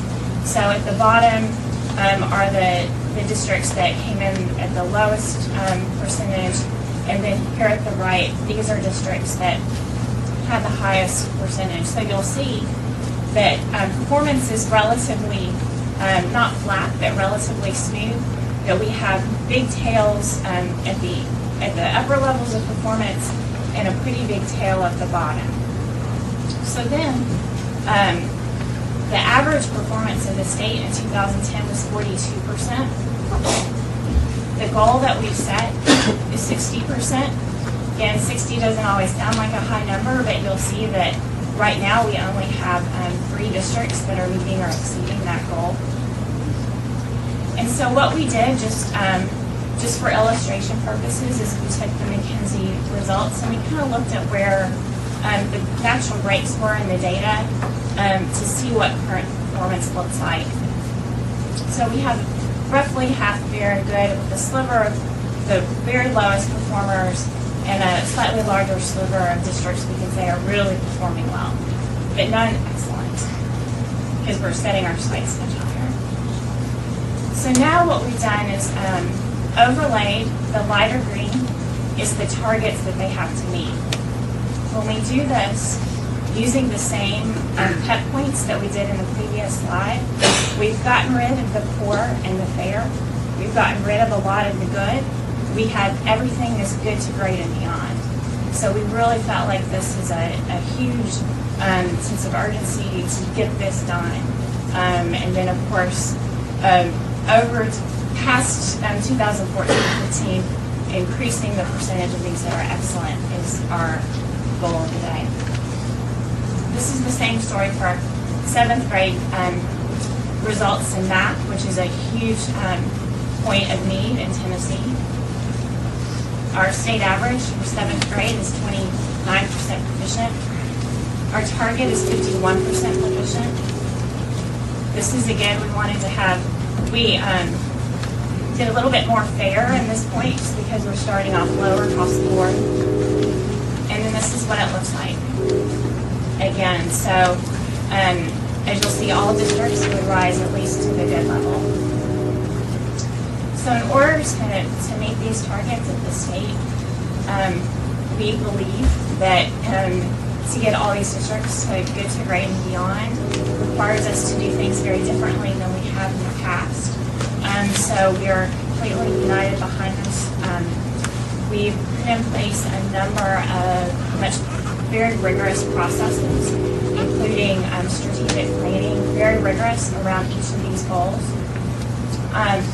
We also have routines, so we are quarterly meeting around each of these goals to see, are we on track, are we off track, what can we do to get back on track.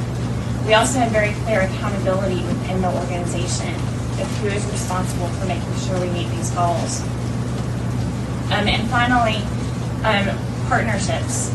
Race to the Top made this so clear. This is Tennessee's major strength. We have the capacity to meet these goals because of our collaboration and our partnerships. And so we're continuously working with all those who we can draw on to help student performance make dramatic improvements. So that is kind of the context in which these targets are set, and I would love to hear from you and questions that you have about the specific indicators, about the targets that are proposed, and what our timeline looks like. Any questions for the board? Are there incentives for districts that do meet the goals? And on the other hand, problems for those that don't do it? Right. So within our framework, within Race to the Top, every district will meet its goals. We will do whatever it takes to make sure that they meet their goals. So we are going to be continuously working with them. They all know what their interim benchmarks are each year. So as soon as they start not coming in at their benchmark, we'll be going in and having some very strong conversations about their use of funds, about all the other funds that they use and how they can better be utilized to meet the targets. So I think there are a lot of really robust, rich conversations happening in districts now around these goals, and we intend to make them ever the more robust and rich as time goes on. Paul? the district chose lower benchmarks, they still will be at good at least. Yes, yes. Absolutely. Okay, other questions? You know, I think that it's, as Corey said, 15 goals in here, but I think as far as I'm concerned, if you break those down into the ones that are really important, I think for the first time here, we've really defined what we want a high school graduate to look like, and that's to meet the ACT college readiness benchmarks. And this goal that we've got in here is 80% by the 2019-20 year. We'll be meeting those college readiness benchmarks. And I think that is really significant, and it's particularly significant given that right now we're at 13%.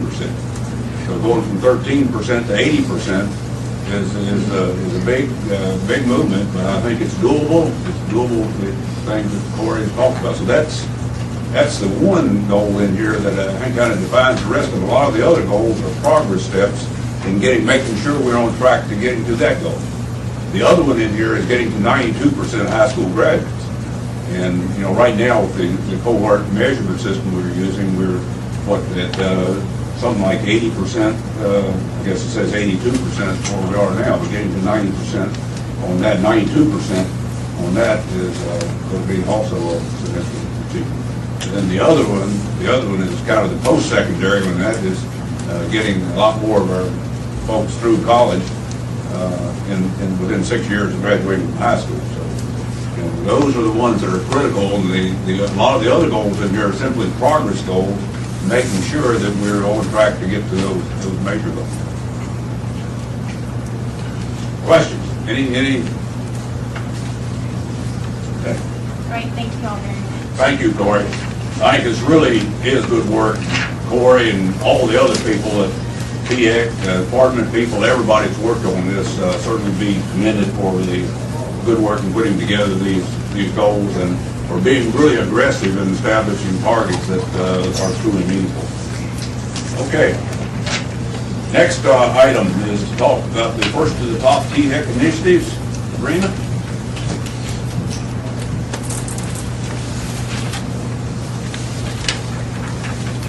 Thank you, Chairman and members of both the Commission and the State Board.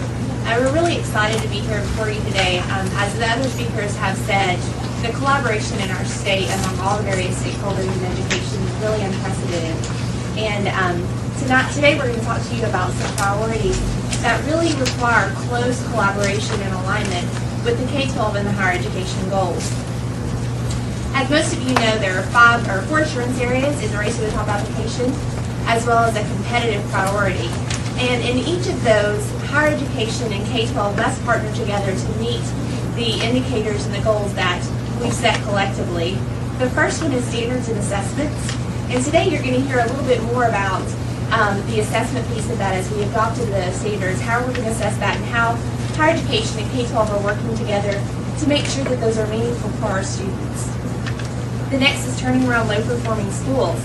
Higher education is a great partner in this in working with not only the Achievement School District, but focusing renewal schools and providing high-quality professional development and assisting in setting goals and really looking at best practices to help those schools and their students achieve more. Third, we have using data to improve instruction. Ty mentioned earlier the state longitudinal data system, and this is something that the nation is really watching. As you know, we have great data in our state, and for the first time, we're going to be able to track students throughout the educational spectrum into employment. This will give us really good indicators of what allows students to achieve, and for us to be able to pinpoint those areas of significance to let us know where students are starting to fall behind. The next two you're going to hear a little bit more in depth about from Emily Carter and Sarah Strong. The first will be Emily Carter, who's going to talk about one of our projects in the Great Teachers and Leaders section. A big emphasis of the Race to the Top application and First to the Top initiatives is improving our teacher training programs and our principal school leader programs. This is crucial so that when they graduate college, they go into the classroom and on day one, they know how to use data, they know what the standards are, and they know how to teach to them. This will greatly improve our student success in school. Emily is going to talk to you a little bit about how we're measuring that accountability and how we're setting a baseline to know where we need to go from there. And then afterwards, Sarah's going to talk to you about some of our STEM initiatives. Higher education is very excited to partner with K-12 as well as the business arena and making sure that we thrust Tennessee into the spotlight in STEM fields in the economy and in education, and that we're really leading the way in these areas. So first I'm going to give it over to Emily Carter, and she's going to talk to you about the report card on teacher preparation. Hi. So as Katrina just mentioned, the great teachers and leaders is one of the 4 assurance areas under Race to the Top, and we want to ensure that there's an effective teacher and leader in every classroom in every school. We also know research has consistently shown that teachers are the most critical in-school factor that affects student achievement. So it's really important that we give the preparation programs for training our teachers the tools they need to assess the strengths and weaknesses of their program and make improvements if they need to. And actually, Tennessee is currently one of the few states that reports on the effectiveness of the teacher training programs. This is something that's already required in state statute, and it's required now that we report on the placement and retention rates of the graduates from the programs, the Praxis 2 scores, and that's an exam that's required for teacher licensure, as well as teacher effect data, and it's measured by the Tennessee Value-Added Assessment System. So this past December 1st, 2010, the report was released, and it was in the same format as the past 3 years. This is the 3rd year of the report. So it provides data on the 3 indicators I mentioned for teachers who went through both the alternative and traditional routes of the higher education institutions, as well as from alternative providers such as Teach for America and Teach Tennessee and the New Teacher Project. So on the report itself, you can click on, if you pull it up on the website, you can click on the individual institution reports and get summary data for those reports as well as the alternative providers. Something we actually were able to do differently this year, we gave the preparation programs a report early and held a conference call to discuss the results prior to the public release, and that was actually very helpful. So the first indicator I just want to explain more about is the teacher effect data. Again, this is measured by the Tennessee Value-Added Assessment System, known as TVAS. TVAS is a way to measure the progress that students are making in the classroom in a given year, and it's based on their previous performance on the state standardized tests. So we're talking about TCAP, the grades 3 through 8 in math, reading, language arts, science, and social studies, as well as those high school courses that have end of course and gateway exams. And it allows educators to measure the actual student achievement on those exams against the predicted student achievement.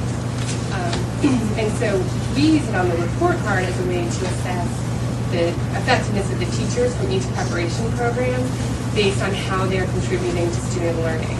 So again, this is not in terms of raw achievement, this is talking about the gains that the students are making in the classroom. So this chart here, this is just an example of some of the data in the report. This is comparing the effectiveness of new teachers from each program to the average effectiveness of all new teachers in the state.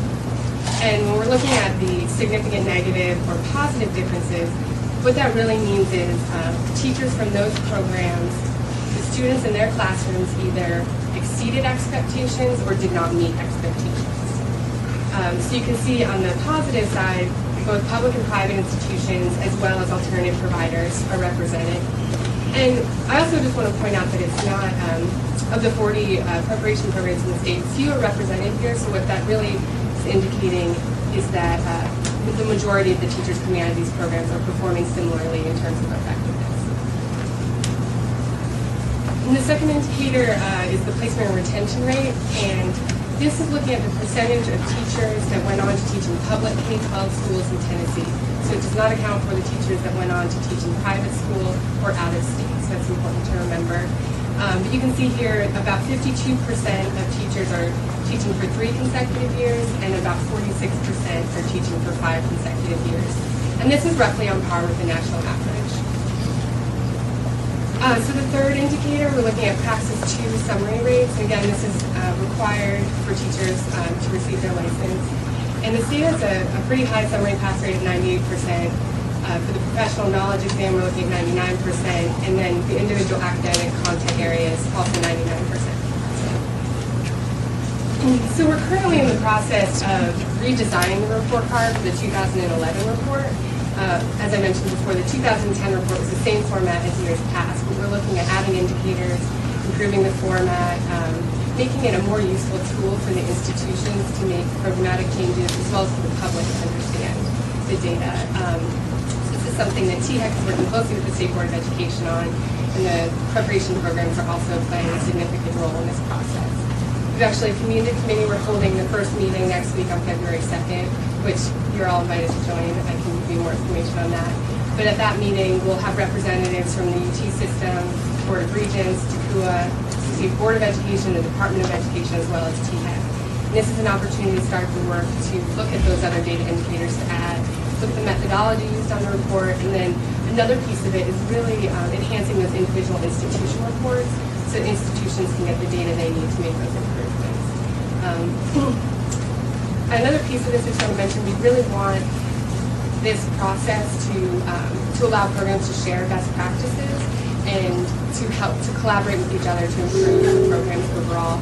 And then eventually, as the report is improved and refined over time, we'll be using it for accountability purposes, and it will impact the program's ability to grant licensure to teachers. So that's all I have. Again, if you have other questions about the report card, I just want to mention it is available online on both the THEC website and the State Board of Education website, and I'm happy to answer any questions. And if you want to send anything next week. Questions? You know, one question, when you look at that teacher effectiveness report card, which I think is an excellent instrument, I'm surprised to see how well Teach for America comes out of it. In fact, if it's one thing that comes out of it, it's that we're getting better teachers out of that program than essentially any other program. Any explanation for that? Are we needing to do something that they're doing there in another program? No, that's not, I don't really want to speculate on that, but it was the first year that we were able to include Teach for America in the report. And I think it's an opportunity, again, to share those best practices. Teach for America will be at the meeting next week. And there doesn't need to be a disconnect between the different programs preparing the teachers. They can all share best practices with each other. Okay. Other questions? Okay, thank you. Okay, who's next here? Oh, Sarah. Okay.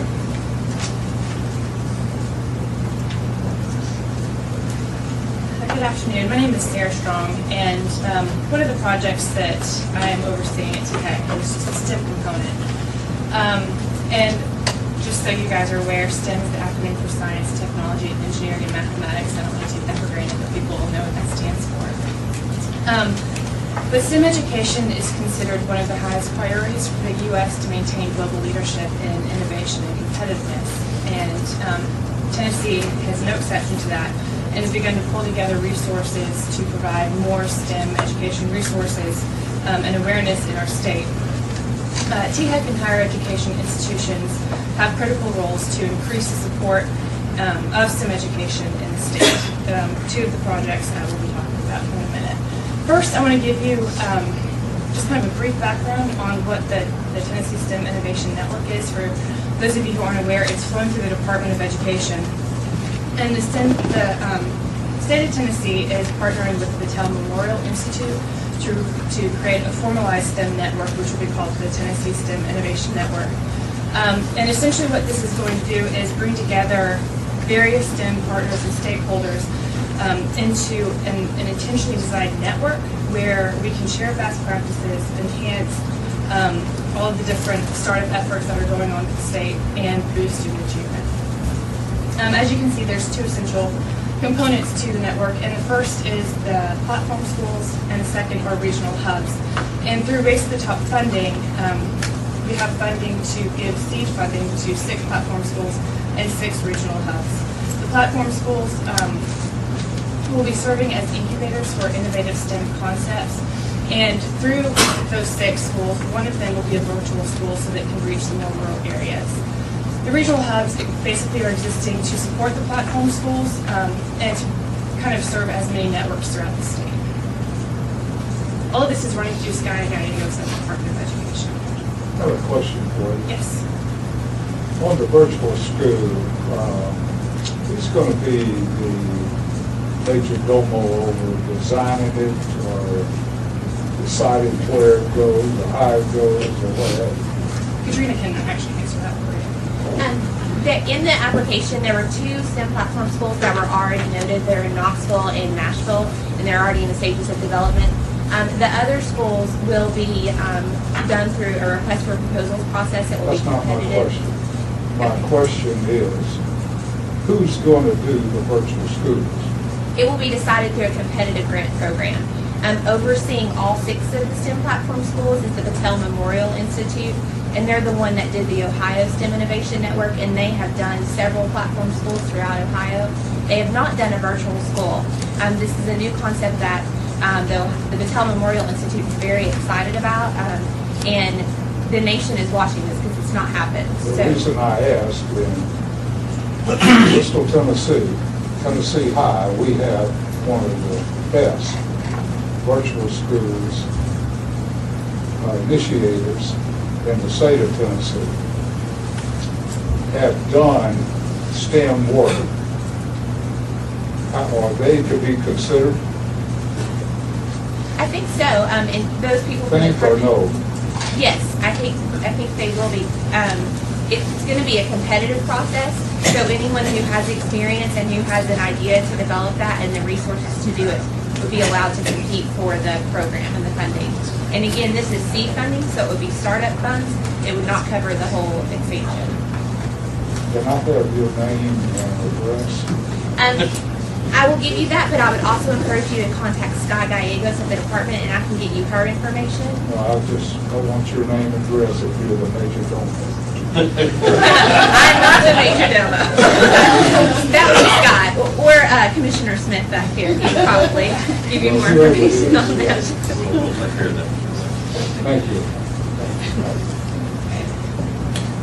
This slide is a brief overview of how Tennessee students are performing in math and science against the national average on NAEP scores. As you can see, for 4th grade math, Tennessee is ranked 46th in the nation. 8th grade math, Tennessee is ranked 42nd. 4th grade science, we're ranked 26th, and 8th grade science, we're ranked 30th. As Corey spoke to earlier, these will be improved. It's not a matter of when they will be. And then this next slide just kind of gives you an idea of the students in our state who are majoring in what field. As you can see, only 10% of our Tennessee students are majoring in STEM disciplines. And given the need for a better STEM educated population, this needs to go up substantially. So what we are doing are 2 projects. The first is the STEM Professional Development RFP, Request for Proposal. And through Race to the Top funds, THEC received $6 million for STEM professional development. And what this is doing is going to higher education institutions. They do have the expertise on their campuses to provide professional development to our state's K-12 teachers. And so for this first round, which will be released next week, February 1st, we are offering $2 million in funds. And this will be geared towards K-12 mathematics and science. And then we'll release a second round RFP, hopefully in the early 2012, with $4 million in funds available. And the reason we're splitting it into 2 separate releases is so hopefully as we get further into the Race to the Top, we can better assess the needs of the state and can better provide professional development to those programs. A couple of the components of the professional development program that we're really excited about is that we are having strong partnerships among the colleges of education and colleges of arts and sciences, however the school calls it, we don't know such that school. Each RFP program will have to have 2 project directors. One will come from the College of Education and one will come from the College of Arts and Sciences. And we did this intentionally so we have 2 experts, one from the Department of Education, who is the pedagogy expert, and one from Arts and Sciences, or equivalent, department, who is the content expert. So with these 2, hopefully we can have a better, well-rounded curriculum for our teachers to go through.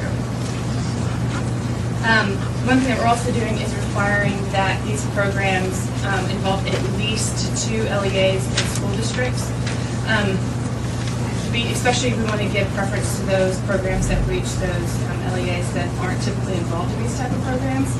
And as part of the network that I described earlier is going to be relationships with Tennessee STEM businesses. And so we may be giving preference to those programs that can show that they've already started to develop a relationship with Tennessee STEM business.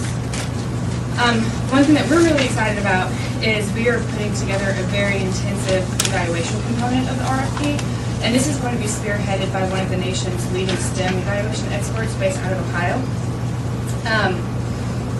Tennessee is in a very unique position to lead the way in identifying highly effective professional development programs. And we want to be able to replicate those programs throughout the state beyond the funding for Race to the Top dollars. And so these highly effective professional development programs will be put into the network so other districts, institutions, whatnot can replicate these programs if they have found to be successful. Some of the examples of the evaluation component will be pre- and post-content knowledge assessments of the participants, video evaluations of the participants throughout multiple stages of the program, and of course the collection of data on the changes of the teachers' effect scores. As I mentioned earlier, the sustainability and replication component is a very important part to ensure that these programs go well beyond the funding, so we just don't have 4 years increase in STEM education awareness. It goes well beyond that. And one of the purposes of creating the Tennessee STEM Innovation Network was to have a collection of best practices, so these programs will be integrated into the STEM Innovation Network. The next project... What's your relationship with the Department of Education that is also spearheading the same thing? We have the only money that is for professional development in the state for STEM. And so we have been working very closely with Sky Gallegos and a few other key people at the department to make sure that we are focusing the RFP on the needed areas in the state. It's not just some random test. And as far as the STEM Innovation Network goes, the department has ownership of that, and Sky and the Battelle Memorial Institute are the ones leading that, and we're a partner with them in that. So we're helping manage certain pieces of it that are directly related to higher education. How are you going to handle the rural counties? That's $2 million. Doesn't it go to the major cities like Chattanooga and Knoxville and Memphis? Not necessarily. Any institution, including community colleges, that want to submit a proposal will be very much reviewed. Also, this was modeled after our very successful Improving Teacher Quality grants that we spoke about earlier in the commission meeting. And just to give you an example of some of the success in that, Austin Peay State University did an ITQ where they received, they trained people in physics, and they licensed 7 physics teachers in 1 year, which was more than all 40 institutions did in 1 year. So through one 2-week program, they got 7 physics teachers to pass. And so these are the types of programs that we're looking at that are very successful, that can really increase the quantity and quality of our STEM educators in the K-12 sector. And it can be based anywhere there's good programs. So Austin Peay found a need in very rural counties where they were located in surrounding counties of Clarksville, and was able to expand the number of teachers within those counties.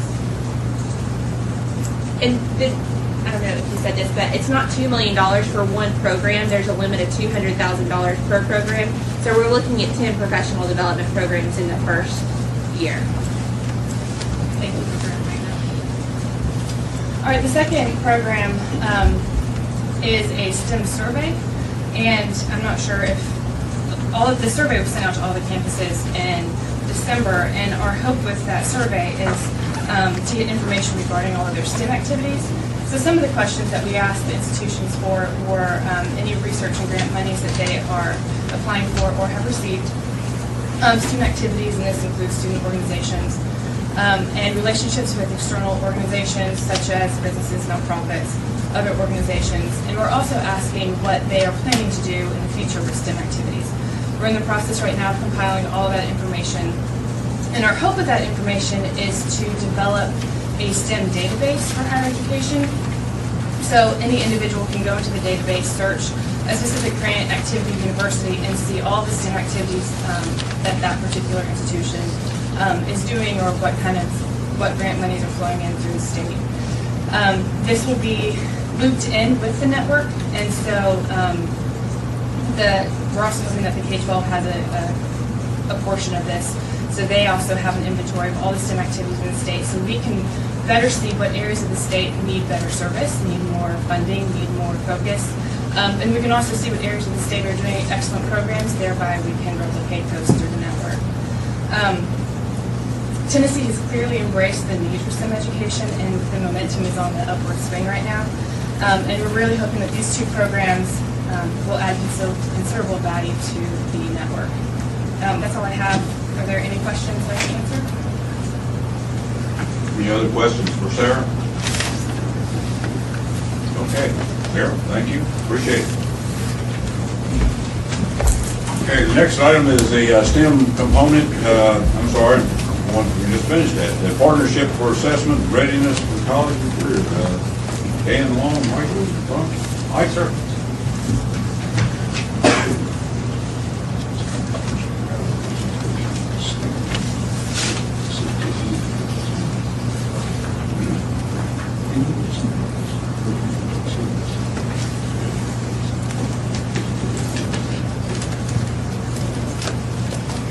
Good afternoon. It's been a long day for many in the room, so we will try to keep it brief, but this is a very exciting initiative. So to both Chairman, Dr. Nixon, Dr. Rhoda, Commissioner, thank you for the opportunity. I will repeat what has been a common refrain today regarding collaboration. Dan Long from the Department of Education, myself, I work here in the Academic Affairs Division of THEC. We talk on a weekly, if not daily basis sometimes regarding this initiative. And that's because, one, it's extremely important, and B, we are beginning a phase in which it is going to become work intensive, but the ultimate goal is definitely going to be worth it. What is the PARC initiative? At its core, it is a race to the top funded consortium of states who are seeking to develop a common assessment tool, and that is breaking it down about as simple as it gets. When Race to the Top was devised, one of the goals behind it was to states to be able to talk in the same language about their student performance. And so at the end of PARC, which will occur in 2014-2015, that'll be our first administration of this assessment. The hope is the participating states will have an assessment that measures college readiness, is administered in the most technologically advanced way possible, and provides them the ability to be able to talk with their peer states about how their students perform. So this is where our partnership really comes into play, because my job here is to dance and sing for you. Unfortunately, I'm between you and going home today, so I'll neither be dancing or singing. But would like to share with you the operations that have gone on already in this state. The consortium building that's already happened, related to the work with our Race to the Top has been exceptional. But I can go back further than that with the work that we've done with the Tennessee Diploma Project, the work we've done with the English 3 and Algebra 2, our work with higher ed from the State Board of Education's perspective and from the Higher Ed Commission's perspective. We've already had those collaborations. We're already working together. So as we work through this process with the PARC initiative, which is simply a consortium of states that are looking to build the next generation of assessments. So the grant dollars, as you can see here on the slide, $170 million in the initial granting. The secondary granting to that was another $15.8 billion. So now we have the opportunity to really build a next generation assessment that uses the best of all worlds, technology, what we've learned in assessment of students over time, and finally, with the help of Mike and others in the higher ed world, to look at a real college readiness type of application where we can see performance of learners and see that being able to be applied to not only what they're doing currently as a third grade student, but how that projects out to when they go off to college. How does that tie in with a humongous amount of work you and others have just finished doing? So we'll have a lot more work to do. And I think at the current situation, we will have our state assessments will be transitioning over the next few years. This is aligned to Common Core in math and reading language arts. We expect to see some replacement of the current assessment pieces that we have with these new assessments, but certainly we'll have to continue to take a look at where we are in this state and how that moves forward. The one good thing about this is the comparability issue. Although we have some states marked here on this map that are involved in this particular consortium, there's a comparability piece for all states involved in this work as well. So I think it enhances what we're doing. It provides some additional opportunities for service for us, for sure, and we'll certainly need the backing of the State Department, the State Board, and certainly higher ed as we go forward with that. What's the difference between a governing state and a participating state? Well, that's a great one. Go ahead, Mike. As a governing state, that means, for one, there's certain park activities that only we are engaged in. And it really gives Tennessee and our fellow governing states a little bit more insight into some of the things that will happen down the road. And it really goes back to the question that was just asked. As Dan and I have begun to collaborate with our peers in other states, we are finding we are further down the road, without a doubt, in certain aspects of this, which is due to the scaffolding in place from the diploma project and CCRPR. One of the good pieces for the governing states is that we're part of we're the sit at the table and makes the decisions about the outcomes. We're also the states that are committed to giving this assessment in 2014 and 15. Participating states will become governing states. They'll be able to make some choices over the next few years. And I think in those cases, you're going to see a lot of those participating states actually become governing states. So this is the overarching park core goal, and what I'd like to point out is just how well this is aligned with the goals that Corey articulated earlier. Park is absolutely committed to building the capacity of this state to produce college and career-ready students, and that is exactly what we're working towards with our other initiatives as well, and refers to the top. So what does this look like in Tennessee? And I'll speak for the higher education piece right now. What this looks like for us is we have assembled a team of faculty, many of whom were involved with the diploma project, from both English language arts and math, and also from administration components, and that's at the provost level and also at the institutional research level. These are from both higher education systems. These faculty members are literally going to be sitting in a room making very pragmatic, giving very pragmatic inputs into what the assessments will look like. They will be discussing. I think this is a competency that needs to be able to be verified by the assessment for college readiness. So from the higher ed side, they will be giving input as to what a freshman walking in the door, what level should they be able to perform. So from a pre-K-12 side, it's our specialists in those particular areas that will also be providing inside input. They'll be walking through the same path that our higher ed colleagues will be. The other really nice part of that is all of this information feeds back up through the administration so that we all know exactly what we get in the end. The end in mind here, obviously, is an assessment of student progress that's aligned to college and career readiness. Where's the state board fit into all this? There are several different places that the state board actually fits into this. One of those is the decision-making process. The initial involvement in this was based on former Governor Bredesen and former Commissioner Webb signing the state on of that. There'll be a next step of that where current Governor Haslam and the current Commissioner, Commissioner Smith, may be in this situation. We'll be signing on with kind of the next step. I think some states have called that renewing their vows, maybe. The state board will be involved as part of that process as well. And that process will be what happens to Tennessee's assessments as we transition forward, the decisions that we'll make around, does this fit the idea that we had around the Common Core actual curriculum itself, and are those standards high enough? So we'll be bringing back to you the consortium standards as they've been set, certainly to be a part of what you'll look at as you make decisions around what's that mean for Tennessee students. So we're talking about common assessments which are shared by multiple states. Will we be experiencing economies of scale as it relates to funding of the assessments? We believe so. We believe there will be economy of scales there. We have the large population of students in this consortium, about 60% of the entire population of students in public schools, and over 1 million teachers involved in this piece that we're working on. So we think there will be economies of scale. We also think there will be the potential that this might be more expensive in certain areas because it's going to be technology-based. And so that's a concern that we have, to get Tennessee ready for that next aspect of that, which would be to deliver to students in pre-grade and high school online assessments. That would help us with the lagging data issue then, right? We believe that it will, yes. Get better. So this means, Dan, this means common textbooks, so we can get rid of all these readers? So I can't speak to common textbooks, but I certainly could speak to the fact that it's about common curriculum. And we'll certainly have to take a look at what that really means in school districts across the state. which is a very nice segue into when we're talking about a park assessment, what are the characteristics we're looking for? And they're listed right here for you. First and foremost is meaningful standards, anchored in the Common Core standards that we've previously adopted.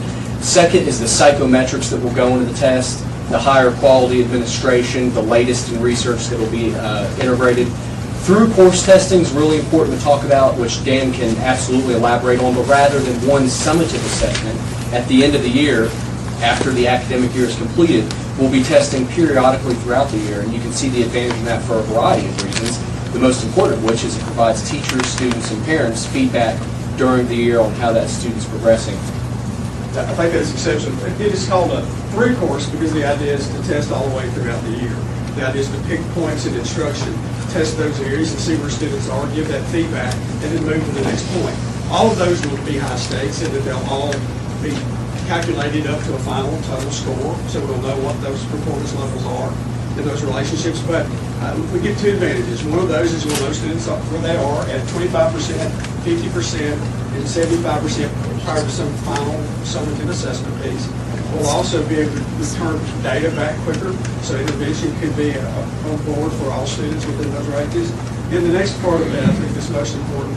It's not so much about the technology to be employed, but it's also releasing back information to teachers quicker, reporting back quicker, the items themselves back quicker. This consortium has agreed that all items on the test would be released back into the states to be used to inform instruction. Also, we'll be looking at a more technologically advanced administration of these assessments. These will be computer assessments. And finally, what we discussed at some length, and that is commonality across states. You'll notice from the park map, many contiguous states to Tennessee are participating. I think that creates a situation for a pretty unparalleled dialogue regarding student performance in other states. And how will we utilize these assessments? Well, first and foremost, and Dan alluded earlier, I think it's really important to note, we'll always be administering these on the trajectory of college and career readiness. And so students will know much earlier than they do now whether or not they're tracking to where they need to be. Parents will know, teachers will know. I don't think we have that available to us right now, and it certainly allows us to begin instituting in the way we're talking to students at the youngest age possible, college and career readiness. Yeah, I think one of the key parts for this is the ability to report back on that. We've talked about being on track to college and career readiness. What we also need is this partnership between higher ed and pre-K-12 so that we really can establish some norms for these populations so that we'll know what it looks like in grade 3 to be on track to that, what it looks like again in grade 5, 8, and right into the curriculum itself. I think the important part of this is when the states agree to what these assessments are and agree to those college and career readiness standards, then the reporting part of that becomes an accountability issue. What students are proficient in Tennessee certainly would be proficient in any other state in the union. We're talking about New York, Florida, wherever that would be. But also it's going to reflect on our schools in those same ways. So the reporting piece of this is important. That's what we're doing on the assessment side of that. Ben, let me ask you another question. How do you get the commonality amongst the Common Core states on the assessment? There's several different places that we're looking for comparability. One of those is certainly in the definitions around what does it mean to be college and career ready. So all the states will be working on those definitions. Again, that'll be something we'll bring back to you as a state board. But how do you bring everybody on board so in the end you have a common assessment? Yeah, so that's the reason for the work. And that's the reason that we're meeting and have been meeting since the federal government granted us those particular funds to begin to work on this R&D part. I think that you have a counterpart in Florida, Louisiana. And so will the higher ed group, and we've all begun to do those meetings, have those discussions, and have those basic early understandings and agreements. Also, we'll all be writing RFPs together. We'll be looking at contracts together. So the entire process really is about the collaboration necessary to get to this end. Not only that, there's another assessment consortium that's working as well. And part of the requirement is that we work with them. So at the end of the day, that there are 50 states who have comparable data around what it means to be college and career ready. Dan, my question has to do with that second consortium and the park group. Are they in competition to develop the assessment, and will one eventually be adopted nationwide rather than the other? Or or will we continue having two groups of states with different assessments? I think it has everything to do with the differences in the THEC consortium. One of the consortiums believes in using adaptive testing to look below grade level and above grade level to make a decision about students, whereas the other group, or part group that we're associated with, is really very focused on college and career readiness and how the curriculum itself would speak to higher level achievement skills, certainly supporting the other side of that. I think there is a competition. I think both groups are looking to create the best assessments possible for the next generation piece. I don't know at the end of this that there's a conclusion been made that says that you're going to have to use one or the other. What I do know is all the states that are governing states in the PARC consortium, as well as the other consortium, all have to, in 1450, deliver their consortium's assessment for the first time. So we at least know in 1450, groups of states, two different groups of states will be doing that. The other part of that is comparability. So different tests, they're all on the same standards, but then they end up in the final outlook of that, being able to use some psychometric statistical methodology to link those back together to get the same outcomes. So I don't really know the best answer to that to say. We don't know yet. And we do need to mention kind of the overarching leadership that's being provided on this initiative. The people weaving together all the states is Achieve, who we work with the Diploma Project. They're coordinating this. We've had a series of conferences. We're continuing to have meetings. We have one coming up in a few weeks that has very specific deliverable goals that we're asking higher ed and K-12 faculty to come out of. And the questions that are being asked today are the questions that are being posed to those groups as well. And here we have our timeline. You can currently see we're in the middle of the R&D phase, and that R&D phase looks like these meetings. It looks like locking a bunch of higher ed and K-12 faculty in a room and coming out with some answers. We then move into, I guess our next most significant change would happen about September 2012, and that's when the first year of field tests will begin to be administered. Yeah, just something that we didn't highlight here that's important is we'll begin to introduce some of those items in states as a pilot prior to this 2012 field test, so that they will get the first look at what does it mean to be tested in this particular way, especially related to performance assessments, for which we've had some experience in Tennessee, but not to this kind of level. Then in one sentence, I thought we had already established what was college readiness. And I would answer you that yes, for Tennessee we have. Well, why are we doing it again? The consortium of states will be providing an opportunity to do comparability across all states for college and career readiness. So Tell me about what Tennessee comparability. does. Meaning that in Tennessee, when we say that a student is college and career ready, that they can also say the same thing in Florida, in New York, and they're all in the same place. Well, is the diploma project part of all of those states?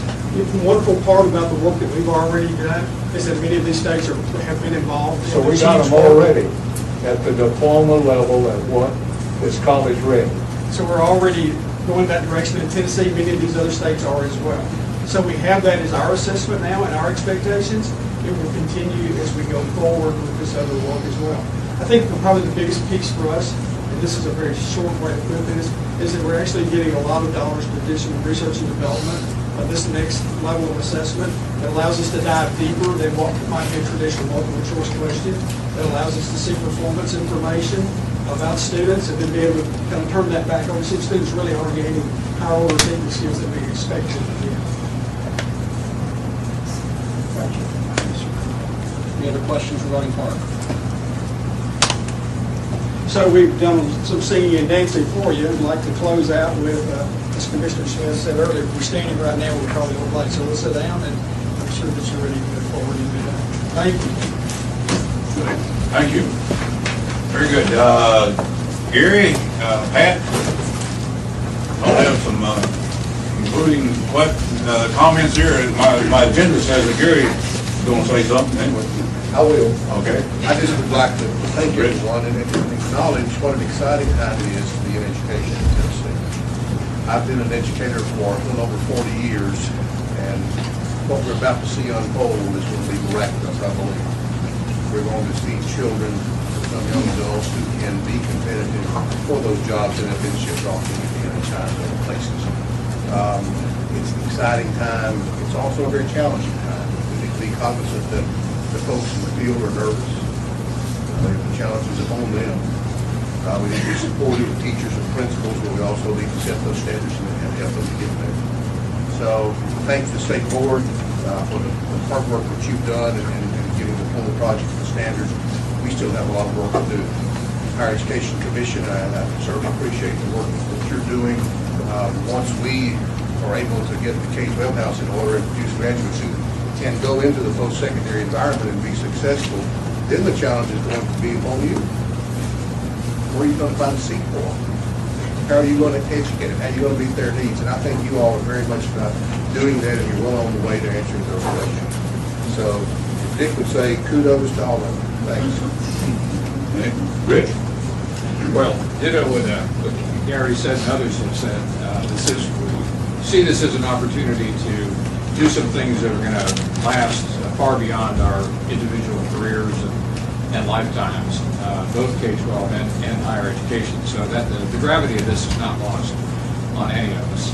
As far as the collaboration between Gary and his staff, Patrick and the Department of Higher Education, within higher education, it's about the best it's ever been as far as being aligned structurally around policy issues, but also personalities. That goes a long way as well. So our commitment is to, as far as the Complete College Tennessee Act, to be ready, Gary, to receive the students as they come through. We will have our act together in ways, again, the focus is on completion, successful completion, not at the expense of access or anything of that nature, but just to be more focused on what the end game really is, and that's better educated Tennesseans. So it has been a long day for both groups. My thanks again to the commission members. Our day, actually, yesterday was a forum that was held that involved a number of commission members. We've gone all day today, and I know you've had a day today, and you'll go through tomorrow. So we certainly thank you for your time. And this is our day job, some of us, and we know that this is your public service, and we very much appreciate that. So. Okay, very good. Other comments? Anything else we need to cover? Okay, if not, appreciate you being here, and the meeting is adjourned. Thank you. Good